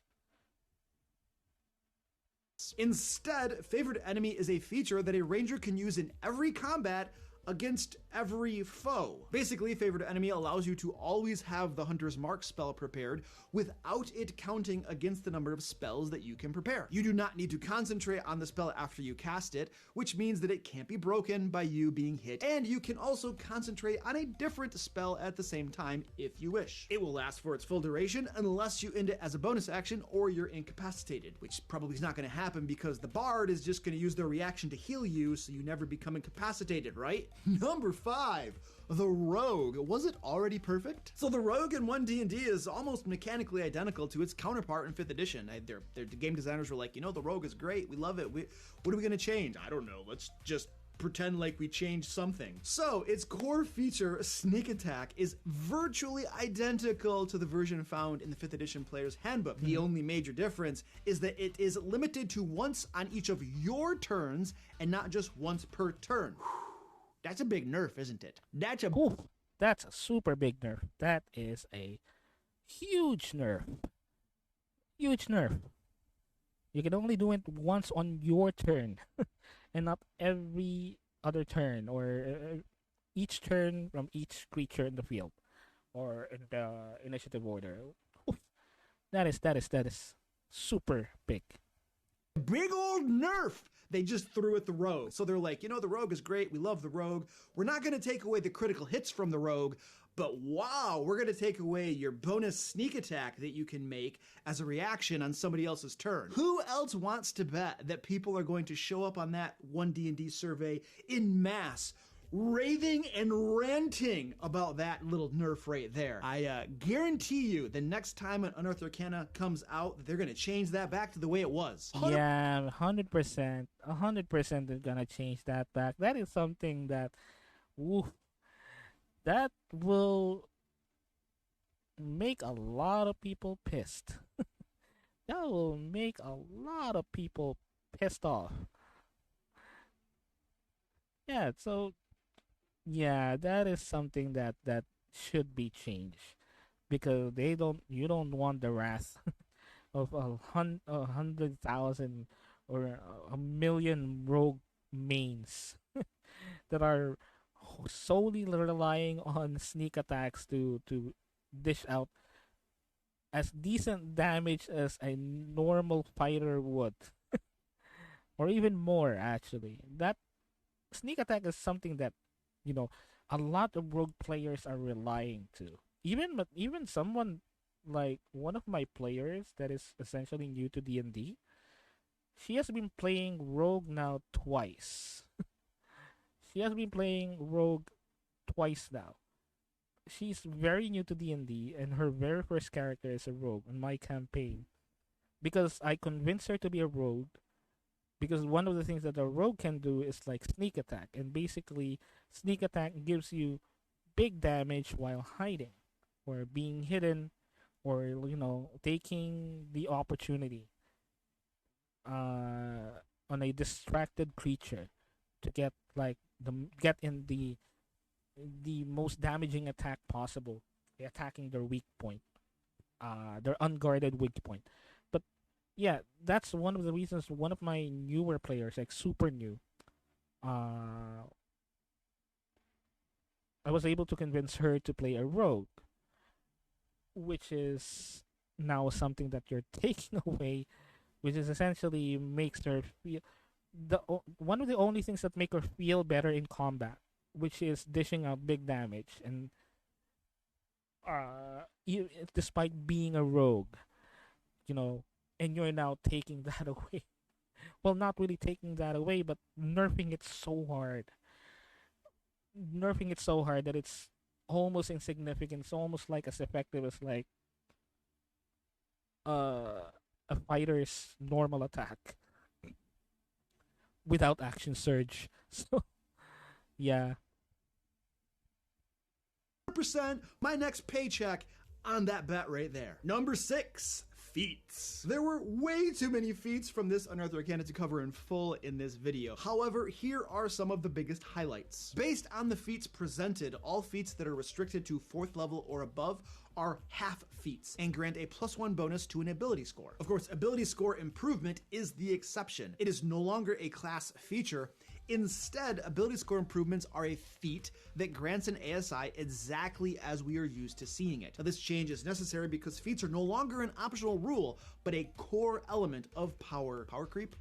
A core element of player gameplay. Look at me, just can't get my mind off the power creep. Epic boons are now 20th level feats as well. They aren't granted by getting experience points beyond level 20, and each character can only get one of them. I think Wizards is kind of like, well, nobody ever plays past 20 anyway. They always barely ever get there to begin with, and then when they get there, they don't stay there. So what's the point of having multiple epic boons on a character? Just give them one and call it a day. Anyway, the boons are mostly the same as been previously published with some minor tweaks. What do you think? I mean, do you love these changes? Or do you hate them? And what problems do you see? Let me know in the feats. I mean, in terms of feats, I haven't really gone through the changes with the feats, but it seems like what they're trying to do is to, yeah, they are trying to make feats like a core mechanic rather than an option for a character takes, because from what I understand, feats are now directly related to ASI. So ASI are now being labeled as feats that the player will definitely get. They still essentially work like an ASI, but it seems like that the main way that you can get ASI is through feats and not like the core level progression.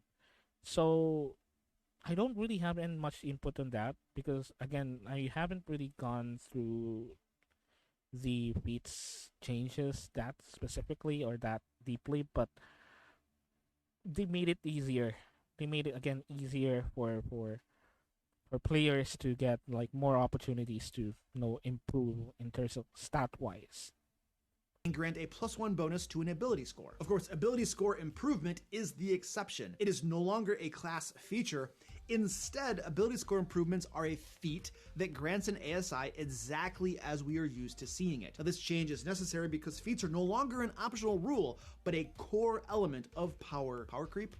A core element of player gameplay. Look at me, just can't get my mind off the power creep. Epic boons are now 20th level feats as well. They aren't granted by getting experience points beyond level 20, and each character can only get one of them. I think Wizards is kind of like, well, nobody ever plays past 20 anyway. They always barely ever get there to begin with, and then when they get there, they don't stay there. So what's the point of having multiple epic boons on a character? Just give them one and call it a day. Anyway, the boons are mostly the same as been previously published with some minor tweaks. What do you think? I mean, do you love these changes? Or do you hate them? And what problems do you see? Let me know in the comments, because our team, as we review this Unearthed Arcana in excruciating detail, we'll be looking for feats that need fixing and provide our recommendations in a future video. If you'd like to learn more about the 1D&D rules changes and everything that's getting broken as a result, check out either of these two videos right here, or click the link below to pre-order our Layers and Legends Kickstarter before orders lock and you're screwed. All right, so that's it. That's the video for class or rather expert changes with the 1D&D system. Again, they're basically, player centric at this point. There's a lot of like player centric decisions about this. And again, I cannot blame them. I cannot blame them if the changes are more player centric, because again, they wanted to, have new players buy the books and play D&D because they wanted to buy the books. And again, it's super duper understandable, but it takes a lot of like convincing for DMs like me to make this a viable system to use or edition to use when it comes to D&D games. Because again, there's a lot of things. While this 5th edition, while it is actually really good, it still has some things that needed to be changed and needed to be adjusted. As a matter of fact, like I myself had made numerous adjustments when it comes to uh, the D&D core rules on my own games, because I also believe that there should be changes that should happen uh, with the D&Ds, with the 5th edition system as it is. But these changes are, again, obviously player centric, which I cannot blame them if that's their decision. But a lot of it is just like sacrificing a lot of like DMs already piled up stress when it comes to running games more effectively and fun for players. So again, these are like playtest elements that can be changed at any time. But so far in this one, the classes, um, there's just so many changes that I still believe that they should be adjusted further. I cannot, in the meantime, think at the top of my head, uh, the things that needs to be changed in the one D&D system so far with the playtest material. I cannot think of anything at the top of my head right now when it comes to classes. Uh, but a lot of these changes are for things that shouldn't really even be adjusted, really, in my opinion. Again, I could be wrong, especially with the ranger class, because something the ranger changes are something that a lot of players and DMs alike actually have been clamoring for so long in terms of like how to make the ranger even more effective in combat situations.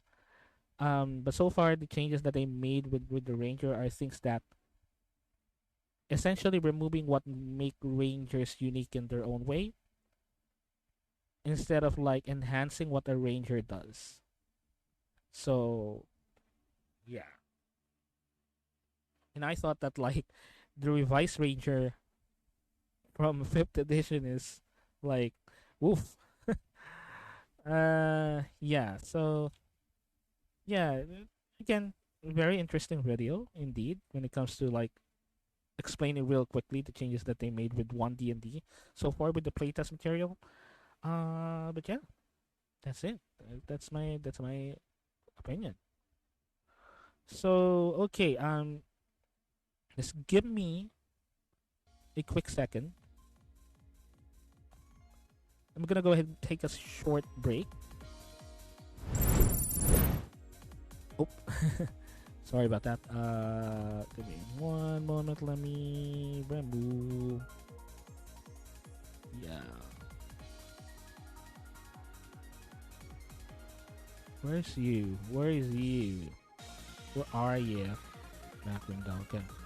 All right. So sorry about that. So anyway, just give me a very quick second. I'm gonna be right back. Just gonna take a really short break, and once we go back, I'm gonna go ahead and start with our main agenda for this stream, which is learning a new RPG system, Iron Sworn RPG system. So I'm gonna go ahead and take a quick break, and I'll be right back. I promise. Stay tuned. Okay, stay there.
All right, and we're back. Just give me one moment here. Okay, so we're back. So for this part of the stream, we're gonna go ahead and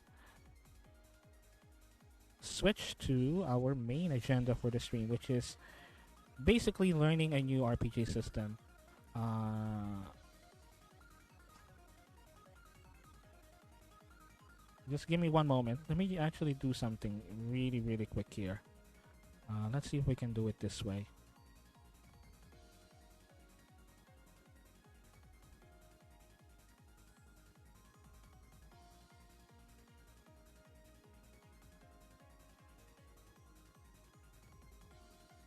Let me see. Just give me one quick moment while I trying to make some adjustments. I'm gonna do something. I guess I don't doesn't show my window here, so we're safe. We're safe. Let's see. What is it?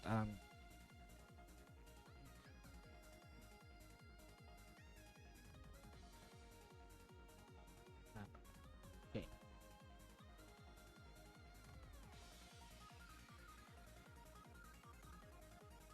I guess this will be good. Okay, this is a playlist, so I guess this will be good. Okay, let's do it this way. What I'm trying to do, what I'm basically trying to do is to add some appropriate music, because whatever we're hearing right now is not an appropriate music. So let's see. Okay, let's do it this way. Pretty sure that I will not be hit by any DMCA for this. It says here no copyright music, so I guess we can use this instead.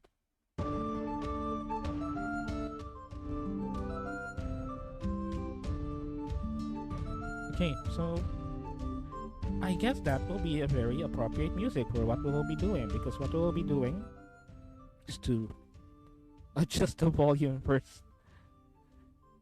What we'll be essentially be doing is to learn a new RPG system, and this music is so appropriate because the new this RPG system is has the setting of like medieval times, but we're talking about more leaning on the Viking side of things with sword and sorcery type of stuff, and a low to no magic type of thing.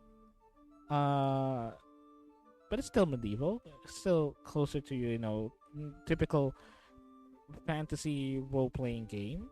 And I believe that we're safe with this music. So let me switch out my scene here. I guess that's still playing. Okay. Alright. So, what we're going to do is we're gonna be learning this system, which is something that I rather really recently came across. Not so long ago, actually. I have came across this system very recently. We're talking about maybe around 6 months ago. I came across this system by chance, because this is basically a result of me researching for systems that I can use like as a base system to create essentially my own tabletop role playing game. I'm trying to search for like systems that are first easy to understand, easy to learn and understand, but hard to master nonetheless. Gives you a lot of options when it comes to like character options. and it also allows you to give a lot of options when it comes to how you would modify it and essentially rewrite it to your own flavor when you are trying to make your own RPG. This is a system that I believe that was quite perfect for what I'm trying to do. And the good part about it is, uh, sorry about that if you heard my phone. Um, let me let me put that on silent. All right. But this basically is an RPG system where that gave a lot of opportunity for people like me that are trying to create their own RPG, tabletop RPG system, to have like inspiration from, or even in some cases directly pull the systems from. It's highly, it's it allows you to have like the freedom to reflavor it as much as you want without sacrificing the rules and systems, on making changes heavily on the core rules and systems that it has. Because as a matter of fact, this system, Iron Sworn, has an expansion which is essentially like a re-flavoring of the core system, essentially, with a different genre, with a different setting, but the core systems are still there, essentially. And this RPG system allows you to do that. So I came across this when I was researching ways to get started with creating my own RPG systems, which is what I'm trying to do now. Basically, this is one of those systems that I came across, and the good thing about this RPG system, it's totally for free. It's actually for free. Well, not really totally, because you'll have the option to purchase the supplements, and purchase the expansion. Even they have like an expansion of the Iron Sworn RPG system, with the same setting, but like added mechanics and added options. But the core rules in the core system, you can literally just download them for free and learn them for free, which is something that I believe, I still believe in this. Something that I think a lot of publishers and even creators of RPG systems should implement. Wherein there is the thing that, such as like the standard document, or the SRD, standard reference document for role playing games, wherein it lists you like the core rules as it is for free, that you can download like through the to a website or whatnot. But even if the SRD exists, it's technically not really enough in some systems to have like an SRD, a free SRD document that you can download to look up the systems or to look up how to play the game. It's sometimes not enough. And Iron Sworn RPG has its core rules for free, but it's not only the core rules for free, essentially the whole rule book is free. The whole player's handbook is essentially free. Now, not unlike D&D, wherein you would like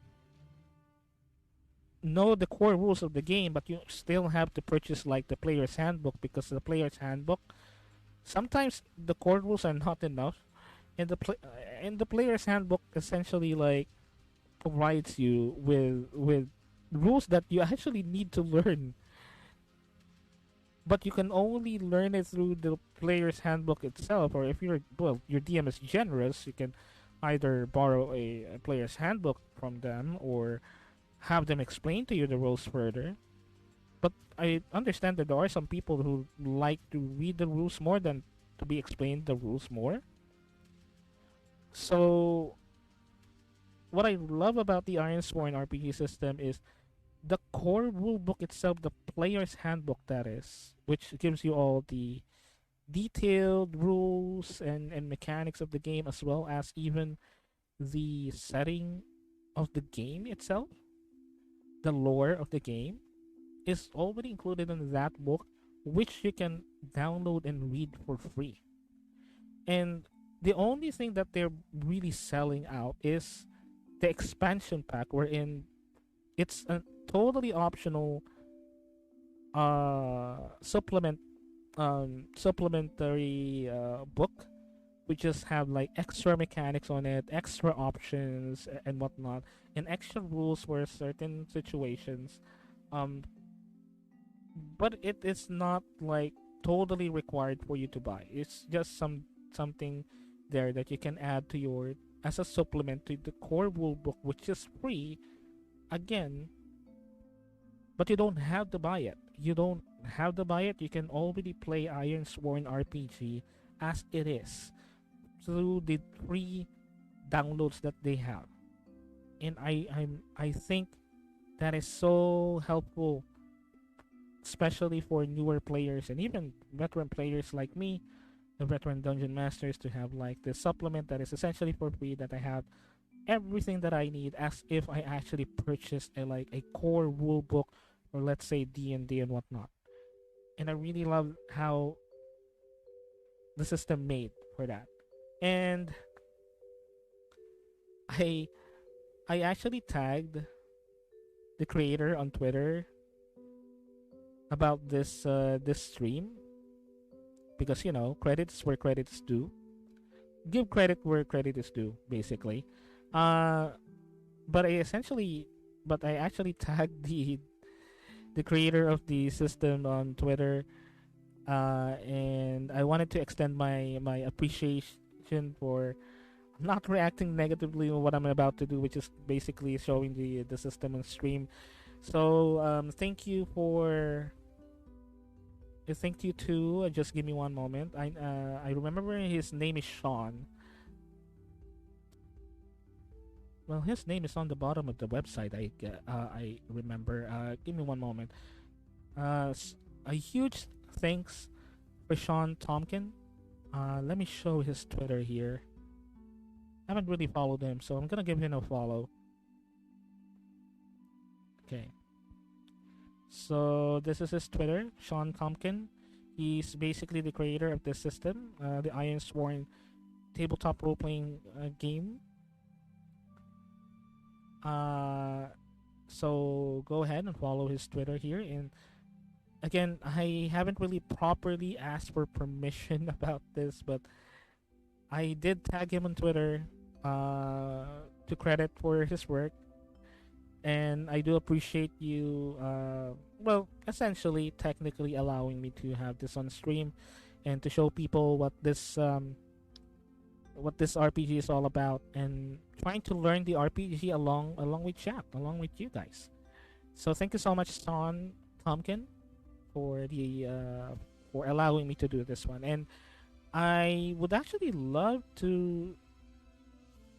I would actually love an opportunity to even talk with him on like some sort of an interview or whatnot. Maybe in some time in the future, maybe we can like have an interview. I'm gonna go ahead and shoot a DM to Sean Tompkin, probably when we get the chance, and maybe we can talk to him on stream and explain further what Iron Sworn is about. So anyway, again, thank you so much for Sean Tompkin for allowing me to stream this essentially. So okay, we're now on this main website, Iron Sworn. It says here, again, what I'm trying to explain is earlier that what I said earlier is this is the type of RPG system which it seems like that you can actually play this solo. It means no DMs, no other players, just you in the game. You're playing the game. The system actually allows you to do that.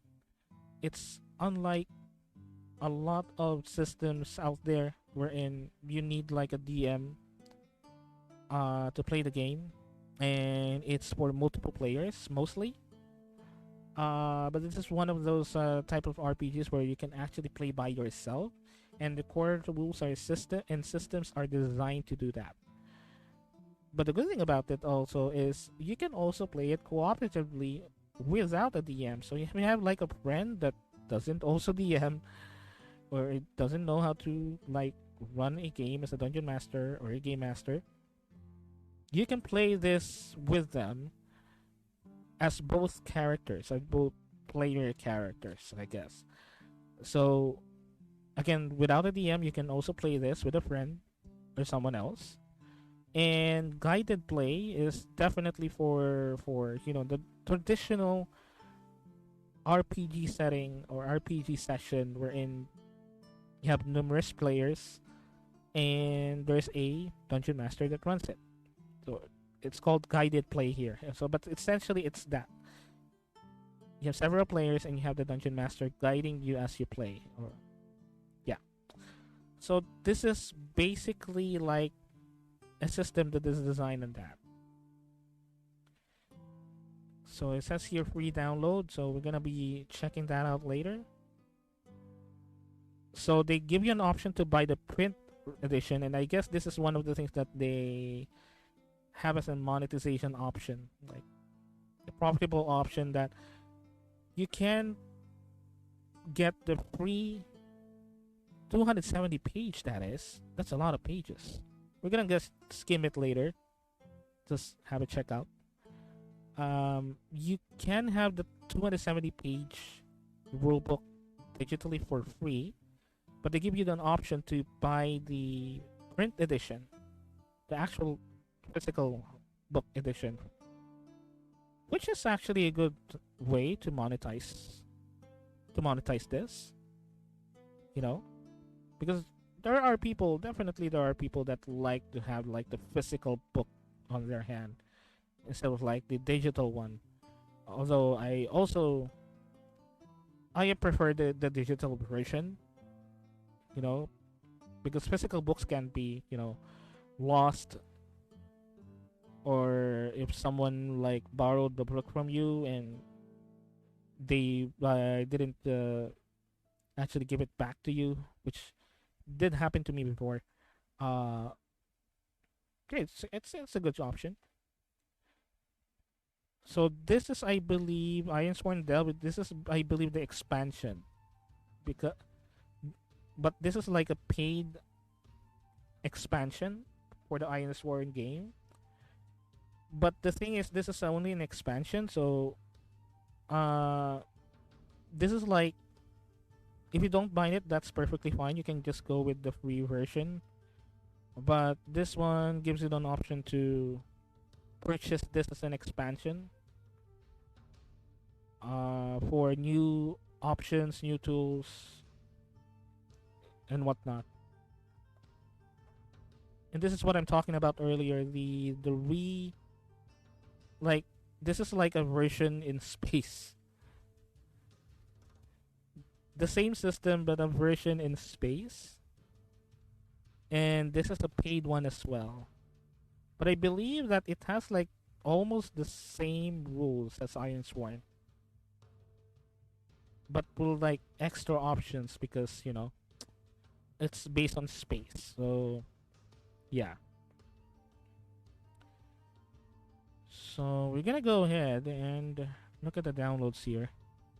We're gonna go ahead and look the rulebook. Maybe we can go with landscape. Will landscape be good? I think this is like a book version. You can just open it on a new tab, I guess.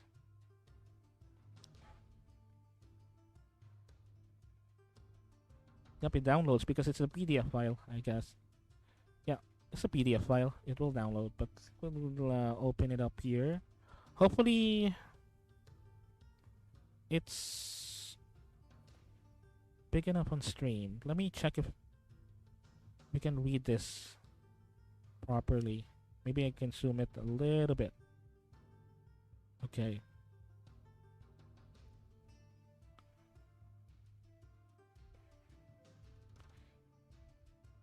Let me check on stream if this is big enough. Okay.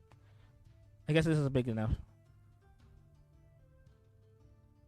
So, right. These are tables of contents.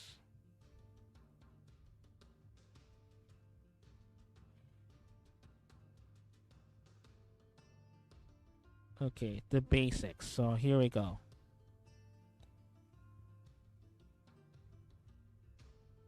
And the thing is, don't worry, we're not gonna be like reading over like every part of the book.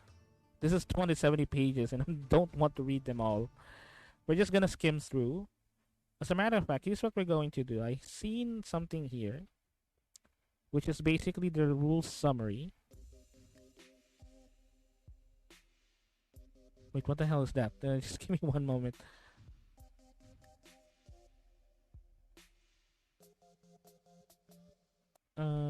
Let me change that. Okay. Maybe we can go check the rules reference first. So the rules summary. So we can get like a quick guide on how the rules work.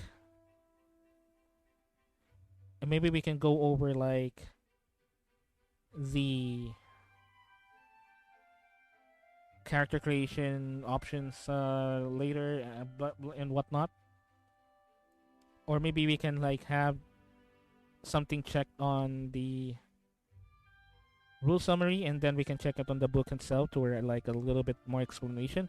As I mentioned earlier, we're trying to learn this. We're trying to learn this on stream, really quick and dirty. And we'll be referring to the book as well because we're trying to learn it. But just to make it easier, we're gonna try to skim over the rule summary because it's basically like a condensed, easier to read version of the rules.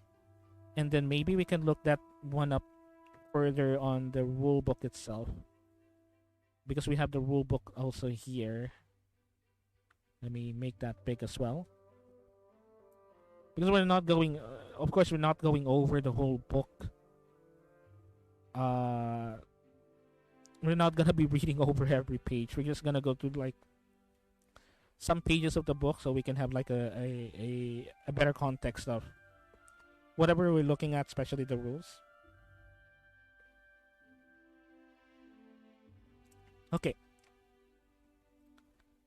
So the rule summary. This is the rule summary. So it's basically like a condensed version of the rule set, but it's easier to read and understand.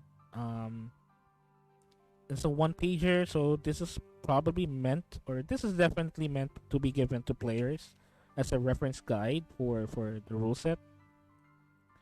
Okay, so it says here the moves. Moves is when you do something or encounter a situation where within a scope of a move, refer to the move and follow the instructions to see what happens. When a move's name is referenced within the rules of another move, you'll see it in an italicized text.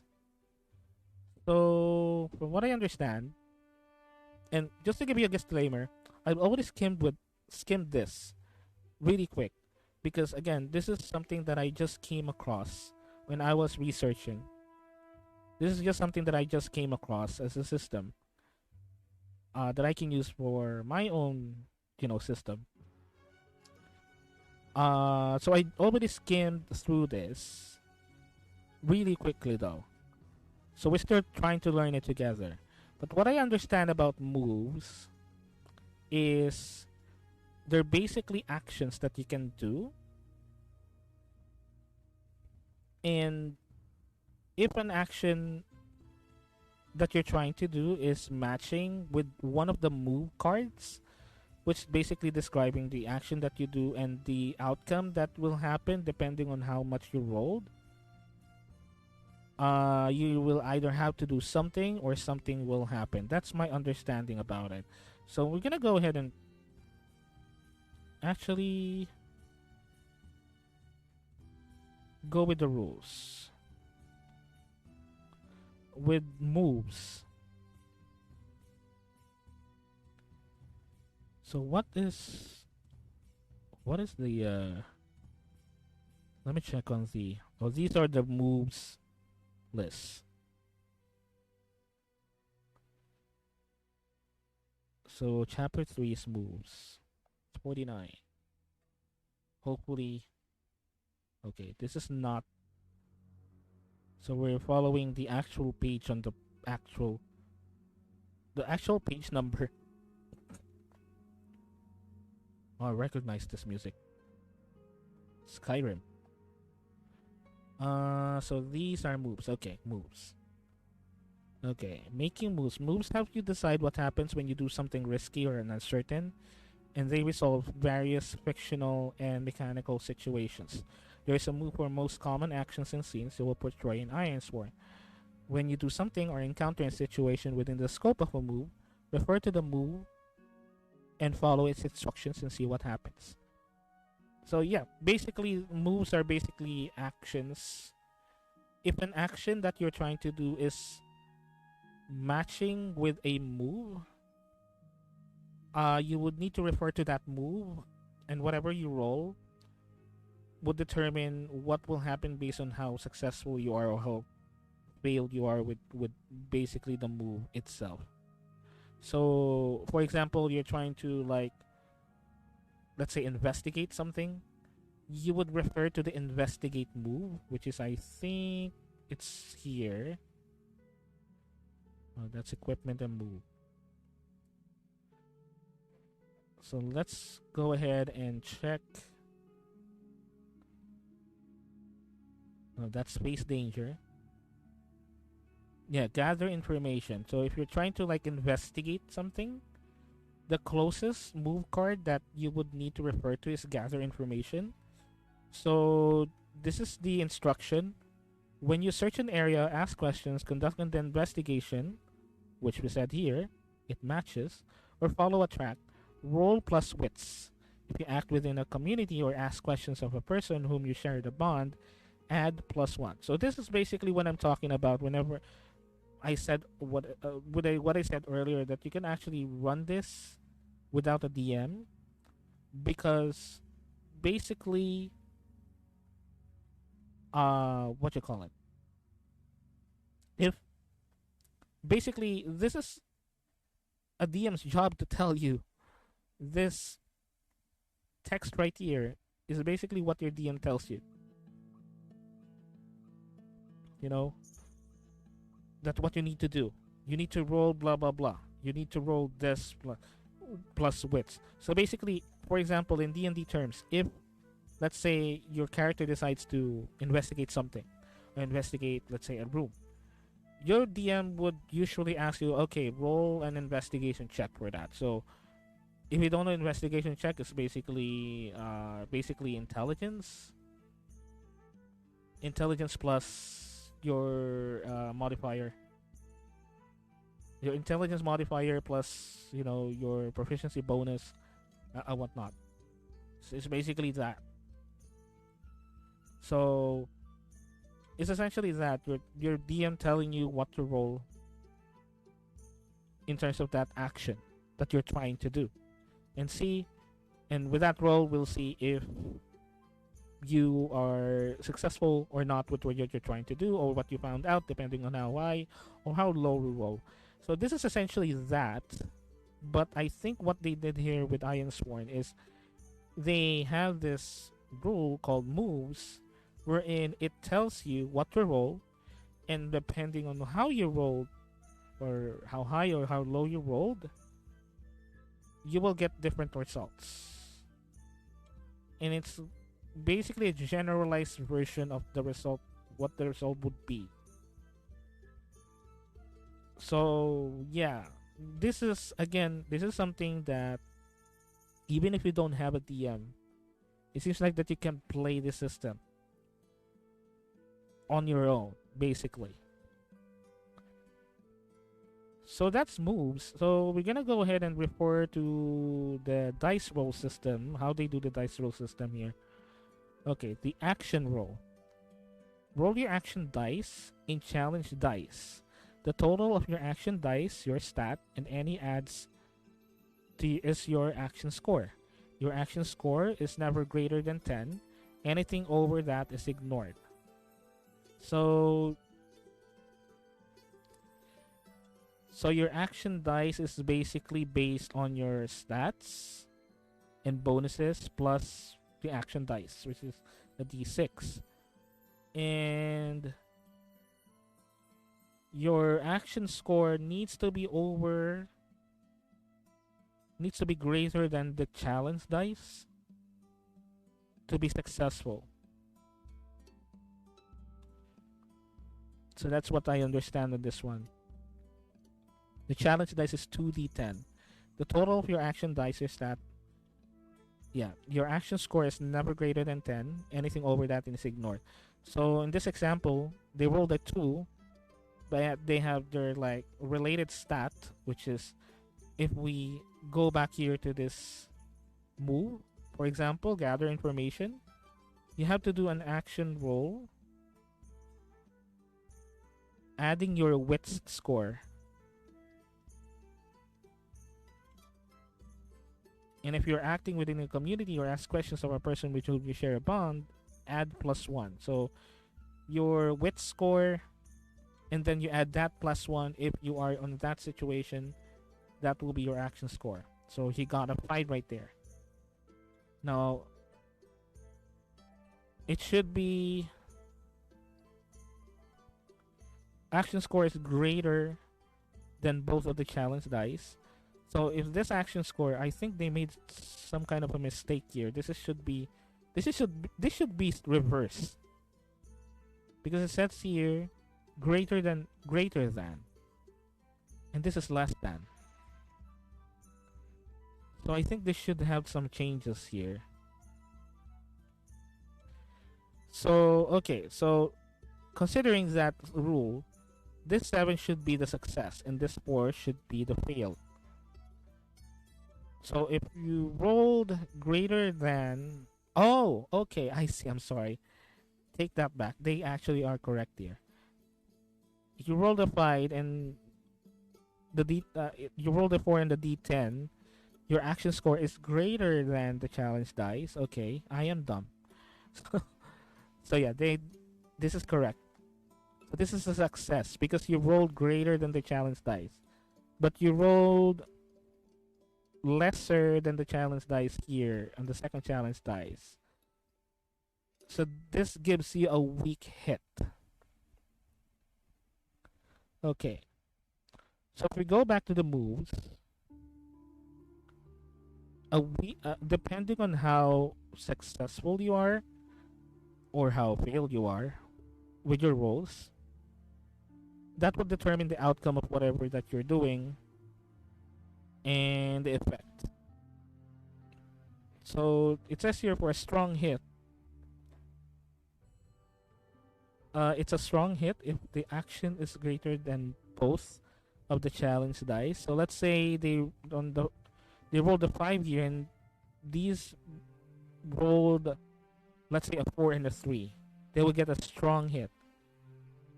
And strong hit,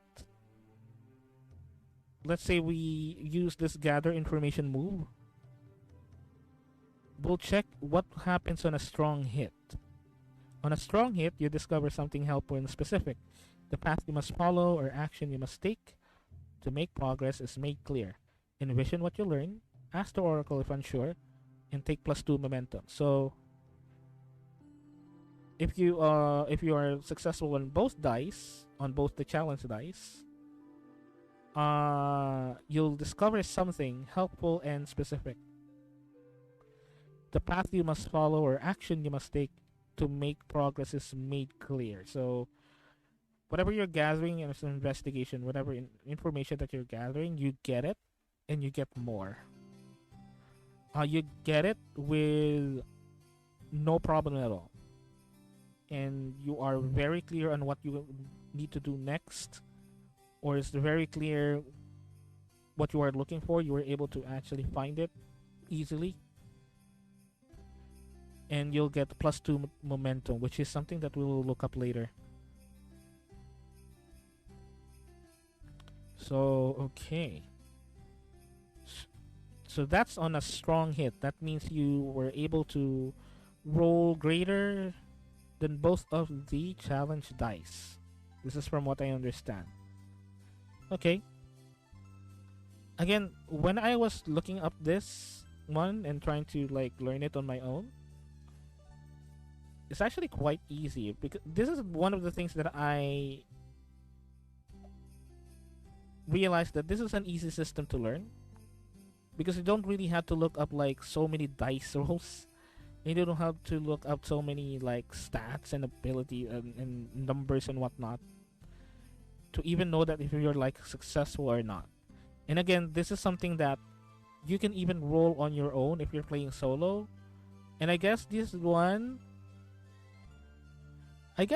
is if you're like a DM on your side of the table. If you're a DM, you can probably roll the challenge dice secretly, and they would have to roll the action dice. I guess that's what will happen. You know, or maybe you can set the challenge dice on your own, and have your players roll the action dice on their own, or the action roll on their own.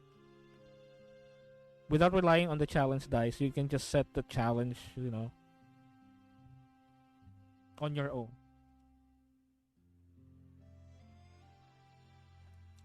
So that's basically how they educate it. Okay, so again, very easy. Very easy. Let's see. What's next? Progress tracks.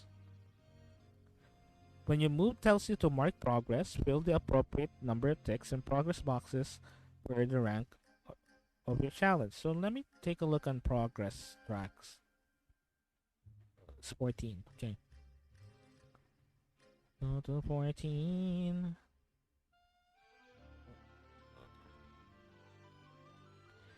Now we cannot really rely on the page number here because we're following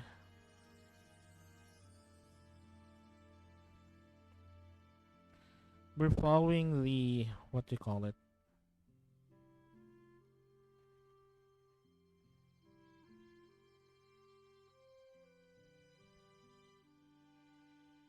Oh, okay. So there's like an additional thing for GMs here.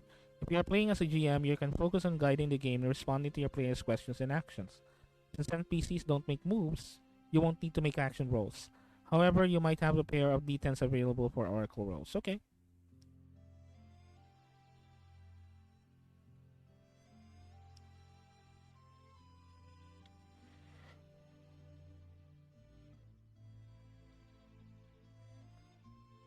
Oh, there's ties, matches. Doesn't have here in the rulebook here. When you roll for a move, you should be on the lookout for a match on the challenge. So this is like a critical roll. So when you roll for a move, you should be on the lookout for a match on the challenge dice. In cooperative and solo play, this is your trigger to add a twist, create a new complication, or otherwise mix things up. Something interesting, unexpected, or unusual happens. If you're unsure, ask the Oracle, which is a move you use to ask questions or check for inspiration. If you're playing with a GM, a match on the challenge dice that can there be their prompt to introduce a surprise internal event. It's like a twist. Okay. Ties always go to the challenge dice. Your action score needs to exceed not equal to the challenge dice to count as a hit. Okay. So you don't count ties.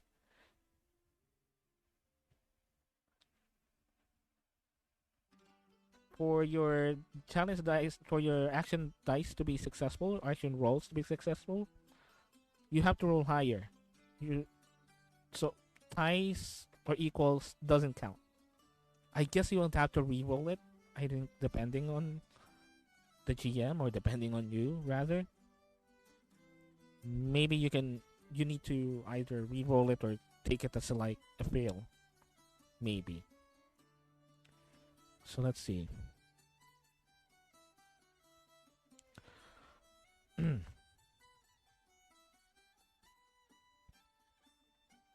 So what are we looking for? We're looking for progress. Progress. This is progress, right? Yeah, progress tracks.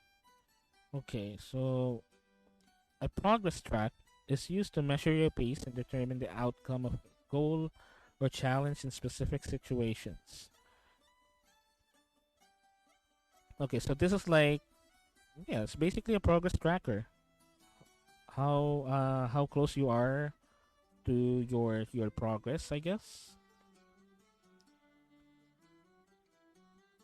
But it seems like there's like different types of progress tracks. When you swear an iron vow, a progress track represents the challenges you overcome on your way to achieving your ultimate goal.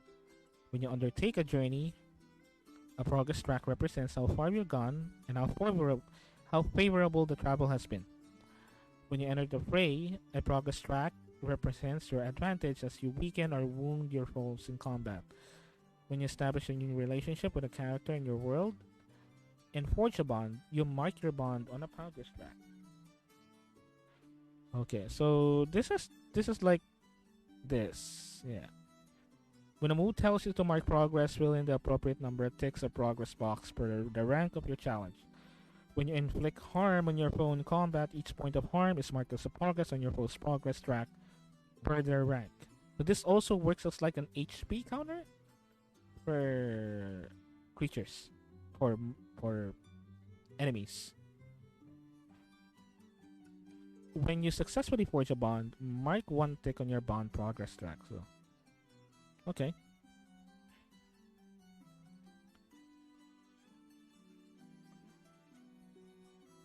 Progress tracks are drawn as a row of 10 boxes when you fill in or mark as you make headway towards a goal. When you initiate the challenge, these boxes are empty. Since making progress on your quest may stretch over many sessions, your character sheet includes progress tracks for vows. Your character sheet also includes a progress track for your bonds. For journeys and fights, you can sketch out your progress tracks on whatever is confident or use the challenge worksheets provided in ironswornrpg.com.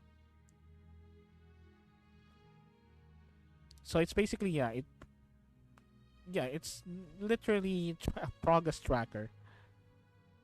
It's how far you are in a thing or how close you are to fulfilling the thing. It seems like it's also being used as like an HP counter or hit point counter for for creatures that you're fighting against, I guess. Okay, challenge ranks. When you engage in a fight, initiate a journey, or swear a vow, you give your challenge a rank. In increasing order of difficulty, the ranks are troublesome, dangerous, formidable, extreme, and epic. You or the GM will choose a rank appropriate to the situation and how quickly and easily should be resolved. Troublesome is used for simple challenges. Typical formidable, epic, and extreme challenges require great effort and luck to overcome. Okay, so these are basically like difficulty classes or DCs that either you as a player set depending on like how you perceive like how hard a task, how difficult you perceive a task would be or difficult a foe would be. Uh yeah, or basically that. It's like difficulty classes. But in this system, since you can also play it like solo, you can set your own DC on this. Dep- Depending on how you determine how hard this thing is or how difficult this thing to achieve or whatnot. I guess that's the point.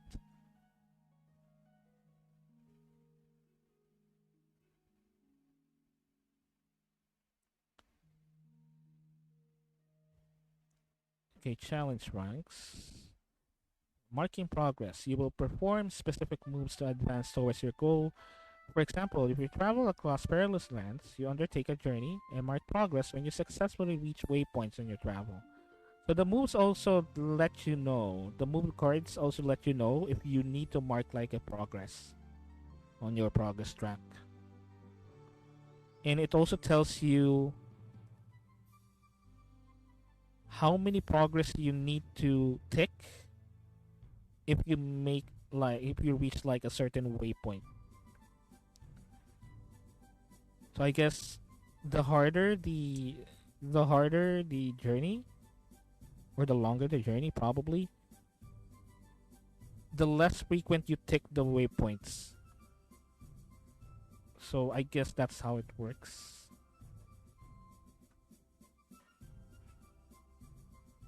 Okay, let's see.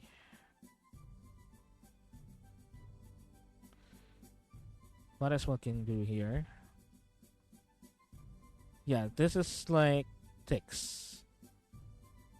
So you put a line. Whenever you successfully move towards your goal, you're partially or fully fill in a box on your progress track. You fill the progress boxes with lines called ticks.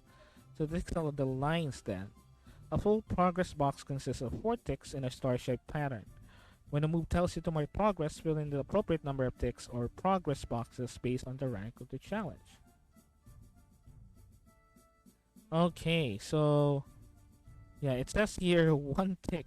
If you are in an epic, in your an epic journey, it's 1 tick per waypoint. It's like 1 line out of these 5 lines. 1, 2, 3, 4, or no, 4. One, yeah, 4 lines. So that's as per waypoint. Per waypoint that you reach.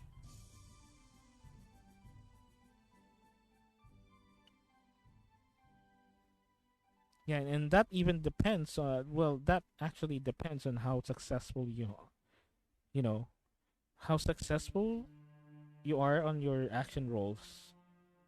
If you are even putting a tick on your journey. So, yeah.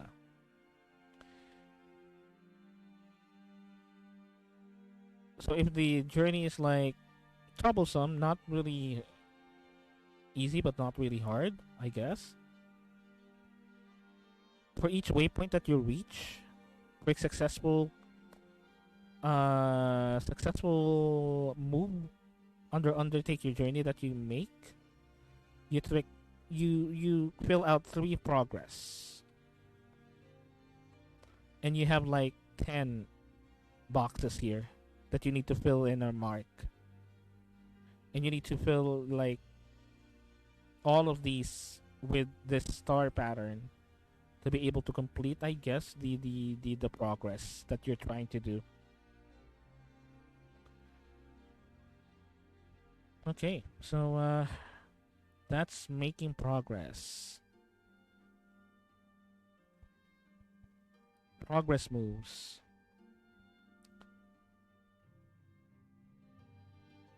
There are 4 moves called progress moves, which utilize progress tracks to resolve the outcome of a goal of challenge.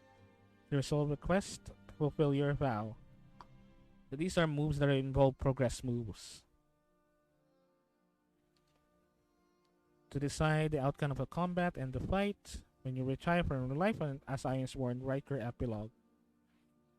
Okay.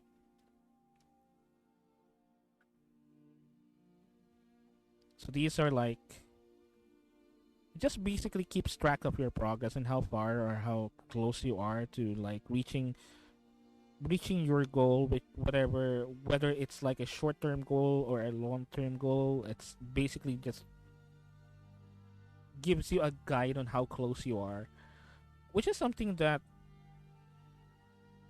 also like kind of needed when it comes to some players that are quite impatient on if they are making like, are they close to what they wanted, or like are they close to where they needed to go or where they wanted to go, this is like a visual way to determine that. So let's see what else under the rule set here.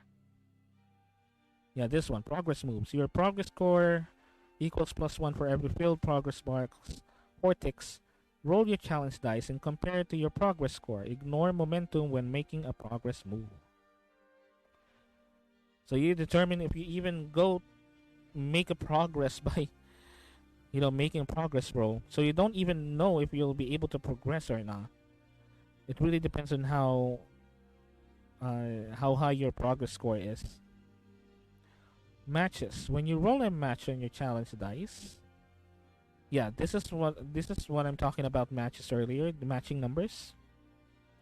When you roll a match on a challenge dice, strong hit, the match represents a twist in the narrative, something interesting, or a new opportunity. When a miss, the match represents a heightened negative outcome, a complication, or a new danger. So you gotta have the strong hit rather than the miss. The miss would, I guess, screw you over so much. I guess.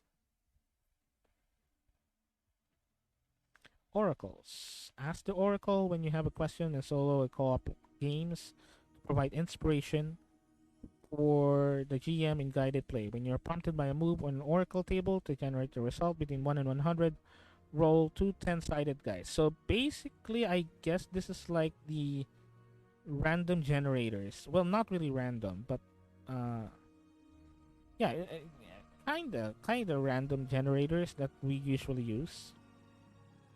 If we cannot like decide something, this might be like you can use it as like essentially a guide, or maybe just use it outright.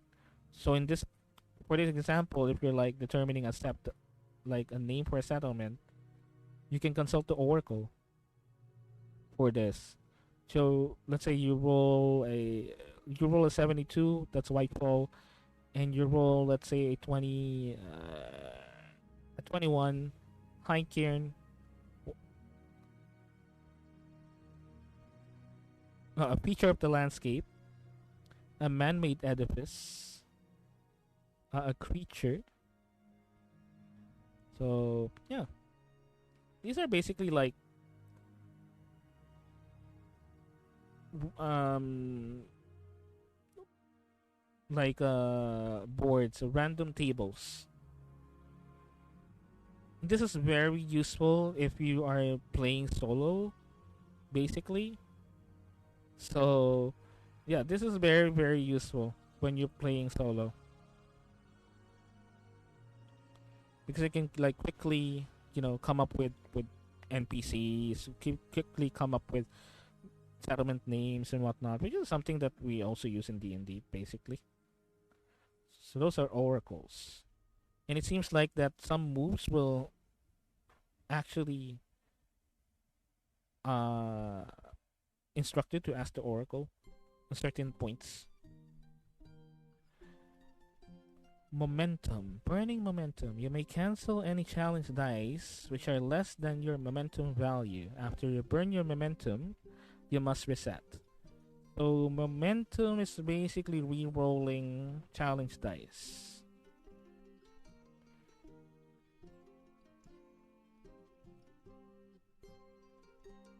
So if the challenge dice is lower than your momentum value, you can re-roll a challenge die. That challenge dice. So you can hopefully roll a higher result. And after you use momentum, you burn it. You spend it.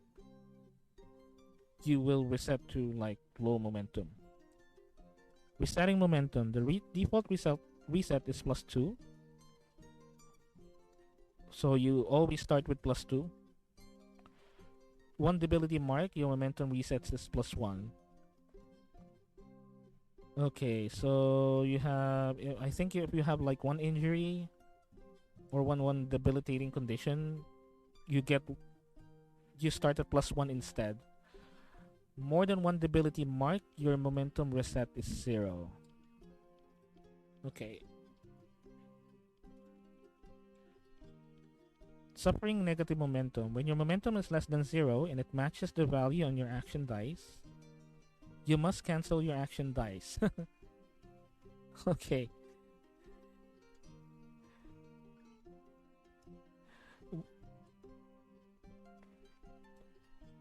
So I don't get this one. When your momentum is less than 0 and it matches the value of your action dice, you must cancel your action dice. So I think you will cancel your action roll.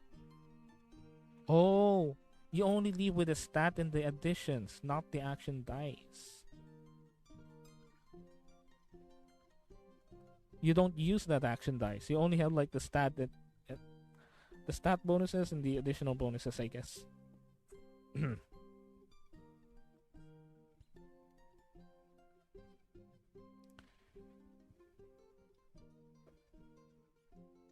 Okay, when you suffer negative momentum and your momentum is already at -6, you will instead make a setback move. So that's, I guess, that's another move that you need to follow.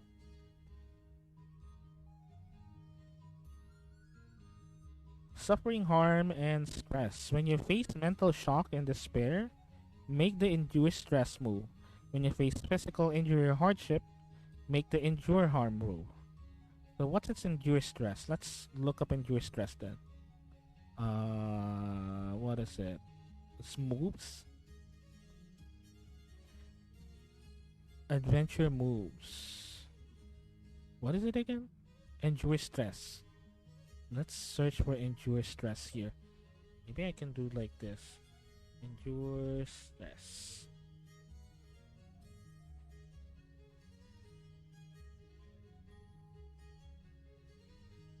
Okay, page 95.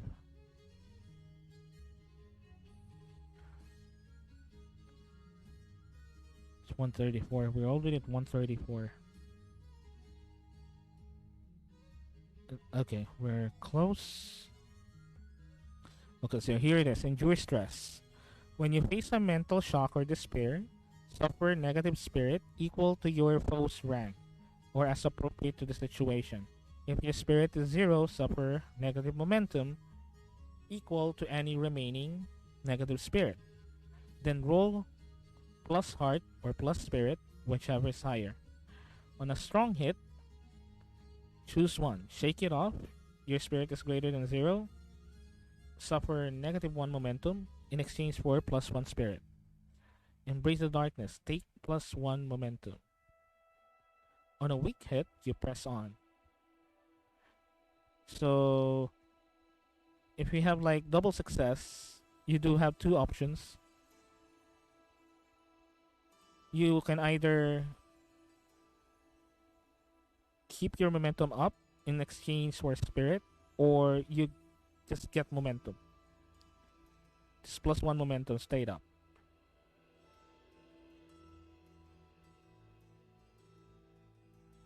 Oh no, if you can spend momentum to get one spirit. On a weak hit, you press on. On a miss, you also suffer -1 momentum. If you are at 0 spirit, you must mark shaken or corrupted if currently unmarked, or roll on the following table. So if you roll 1 to 10, you're overwhelmed, face desolation. I guess this is also a move. You give up, forsake your vow. This is this is sad. If possible, one relevant to your current crisis. So you need to leave one of your vows. 26 to 50, you give in to the fear compulsion and act against your better instincts. 51 to 0 to 100, I guess, you persevere. So nothing happens. Okay. So that's endure stress. Endure harm if you are on battle. I guess this is like a combat move. Where are we? Face death. Okay, endure harm. This is a combat move. When you face physical damage, suffer minus health equal to your foe's rank, or as appropriate with the situation. If your health is 0, suffer minus momentum equal to any minus health. Then roll plus heart or plus iron, whichever is higher. This is an action roll, they mean. On a strong hit, choose one. Shake it off if your health is greater than 0, suffer -1 momentum in exchange for +1 health. So you can spend momentum to heal yourself. Embrace the pain, take plus momentum. So you take the hit, but you get 1 momentum. On a weak hit, you press on, so I guess nothing happens. On a miss, also suffer -1 momentum. If you are at 0 health, you must mark wounded or maimed if currently marked, or roll in the following table. Okay, the harm is mortal. Face death as a move. So this is face death. So get a critical strike. So this is when you get hit, I guess. When you get hit.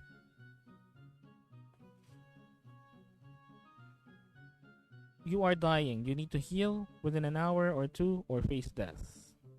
You are unconscious and out of action. If left alone, you come back with your senses in an hour or 2. If you are vulnerable to a foe not inclined to show you mercy, face death. So you just KO. 36 to 50, you are reading and fighting to stay conscious if you are engaged in any vigorous activity, such as running and fighting before taking a breather for a few minutes. Roll on this table again, before resolving the other move.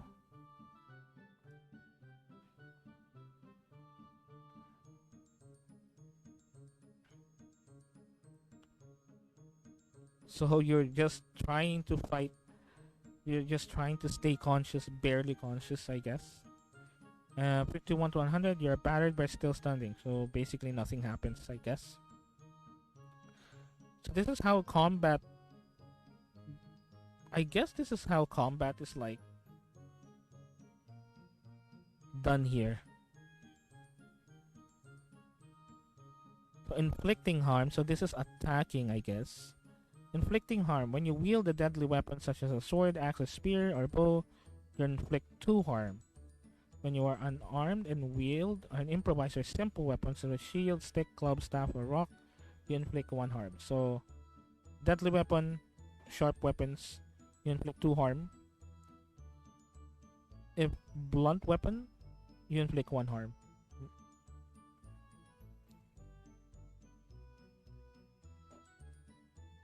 So I guess that's the same. I guess that's the same. Essentially the same idea that is listed here in the move.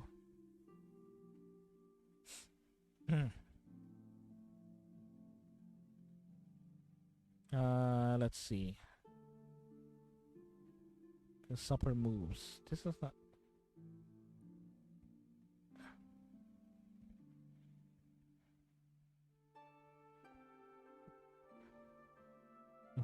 Adventure moves. Where could we actually look for inflicting harm?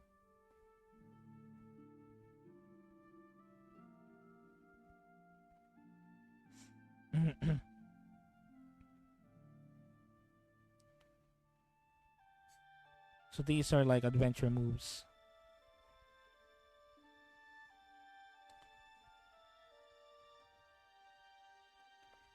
Okay. Let me look up the let me just look up the table of contents here. Harm. Inflicting harm, page 19. It's very early.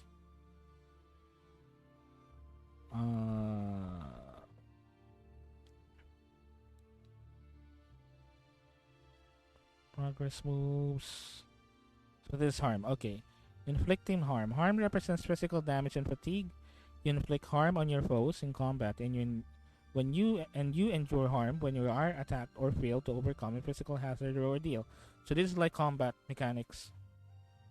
Inflicting harm. When you successfully attack a foe using the strike or clash move, you inflict harm. You are armed with a deadly weapon. Yeah, we already read this part. You may have an option to inflict additional harm through the choices you make in a move. Each point of harm you inflict is marked as progress on your foe's progress track, as appropriate to their rank. For example, each point of harm equals 2 ticks when fighting an extreme enemy, or 2 full progress boxes when fighting a dangerous enemy. When you face physical injury and hardship, make the endure harm move. As part of that move, you reduce the health track by the amount of harm suffered.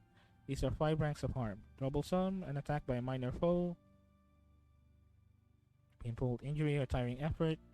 An attack by skillful. Okay, so blah blah blah. These are the ranks. When you are fighting a foe, they inflict harm based on their rank. So yeah, challenge rating is how much they hit as well. It's basically like challenge rating in D&D. Okay, if you are at the 0 health, a miss on the endure harm moves put you at risk of suffering debility or dying. You can recover health through rest and recuperation using moves such as heal, make camp, and sojourn.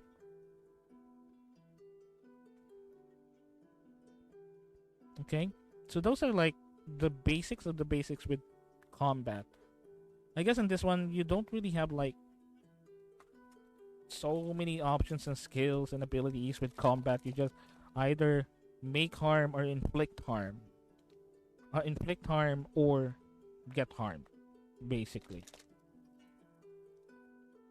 So this is super simple in terms of like the options that you can do with. I mean, if you are in combat, I mean you can have like so many options within the scenario, but I'm speaking in terms of like skills, abilities, blah blah blah. It doesn't have that much of that because again, this is like set in a setting where low magic is a thing.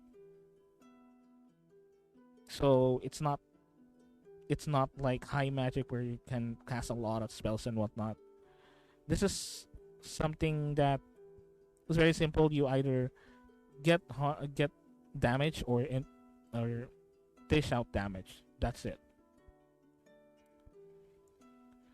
So foes, this is what I'm talking about earlier with challenge ratings.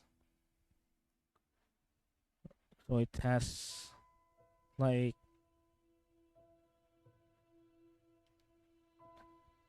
properties here depending on the rank.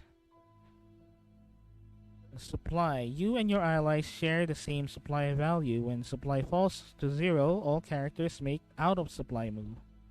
So out of supply. So basically, if you have like multiple characters, you are sharing the same supply no matter what.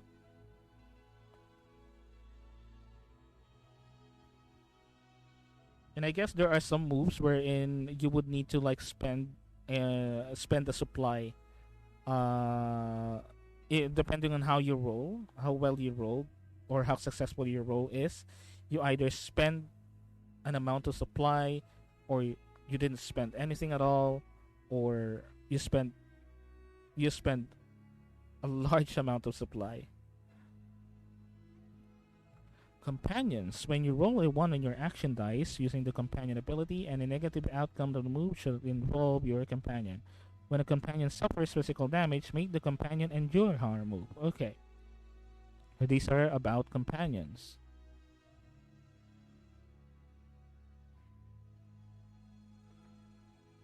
So you can also have a companion. I guess that doesn't matter if like a person, a thing, or an animal. I guess, but they would suffer the same amount of suffering as you. You make them as if they are also like characters that you can control, and they have like their own stats. So okay, so far, in terms of rules of the system, it's really easy to understand. So basically, this is something that you can even educate on your own if you're doing solo play, because you have a way to determine. You have already a built-in way to determine the success or failure of whatever action that you're trying to do. Uh, Without even a DM educating how difficult this thing is that you're trying to do. You know, you can either like roll higher or lower on the challenge dice, and there are like some situations wherein the opportunity to roll an action dice is taken away from you, I guess, to make things a little bit harder, or you have the opportunity to re-roll one of your dice, one of the challenge dice, I mean, to make either something easier or harder, I guess. So it's really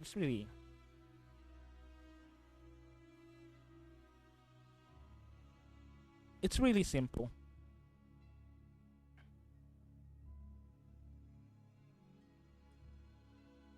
It's really simple in terms of like educating the success or failure outcomes. But again, this is like a system wherein you can basically have yourself be the educator, or have the dice be the educator, even because of the oracle moves, rolling on random tables. So yeah, and also the moves basically give you like instructions if no one is actually guiding you, such as like a DM.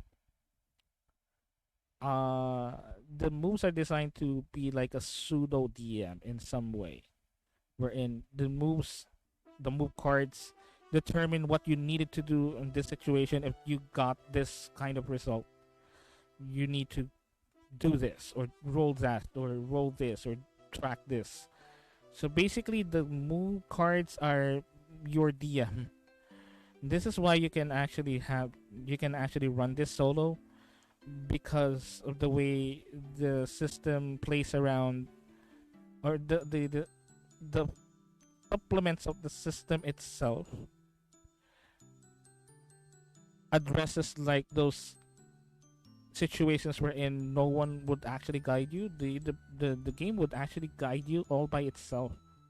The system would guide you all by itself without someone else doing it for you, which is essentially what the DM is anyway.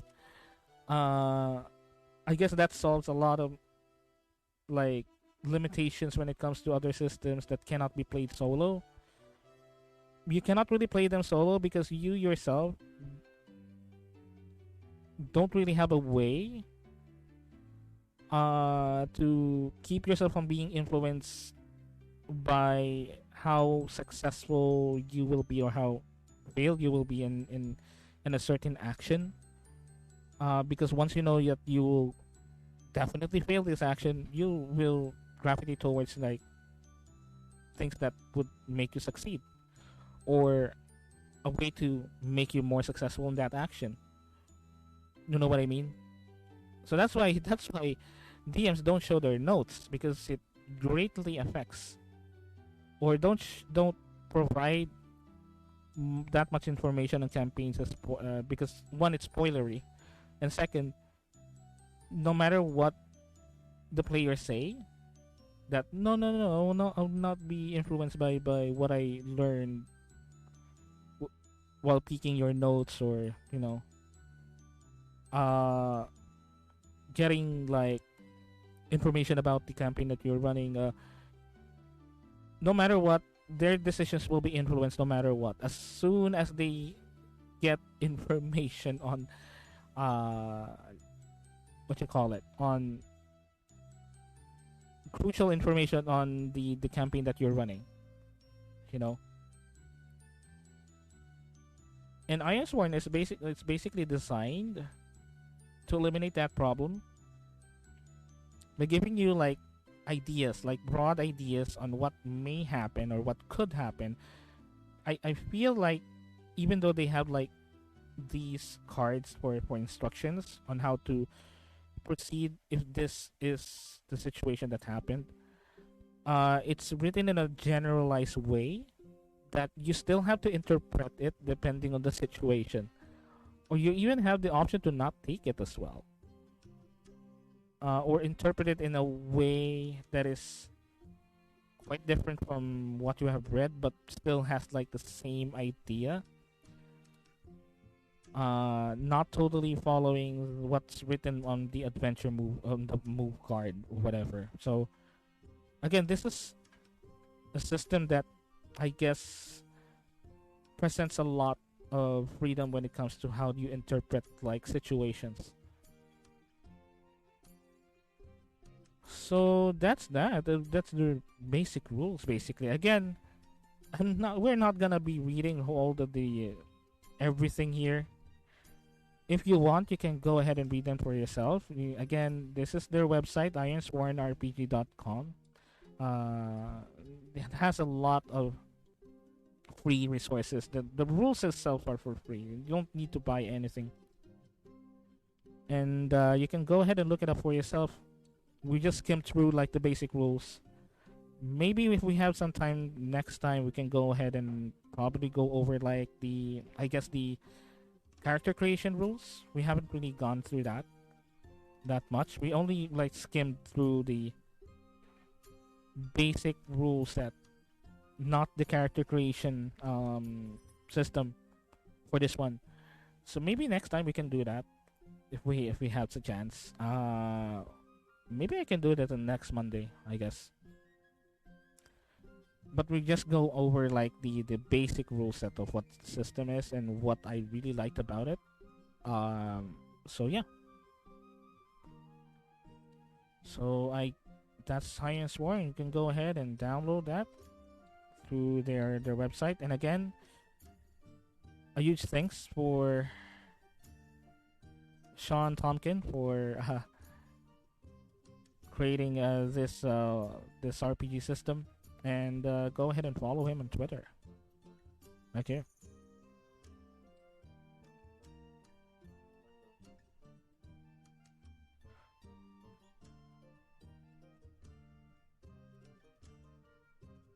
Okay, so wait, just give me one moment here. Let me make some adjustments here. Where is it? Where is it? Here we go.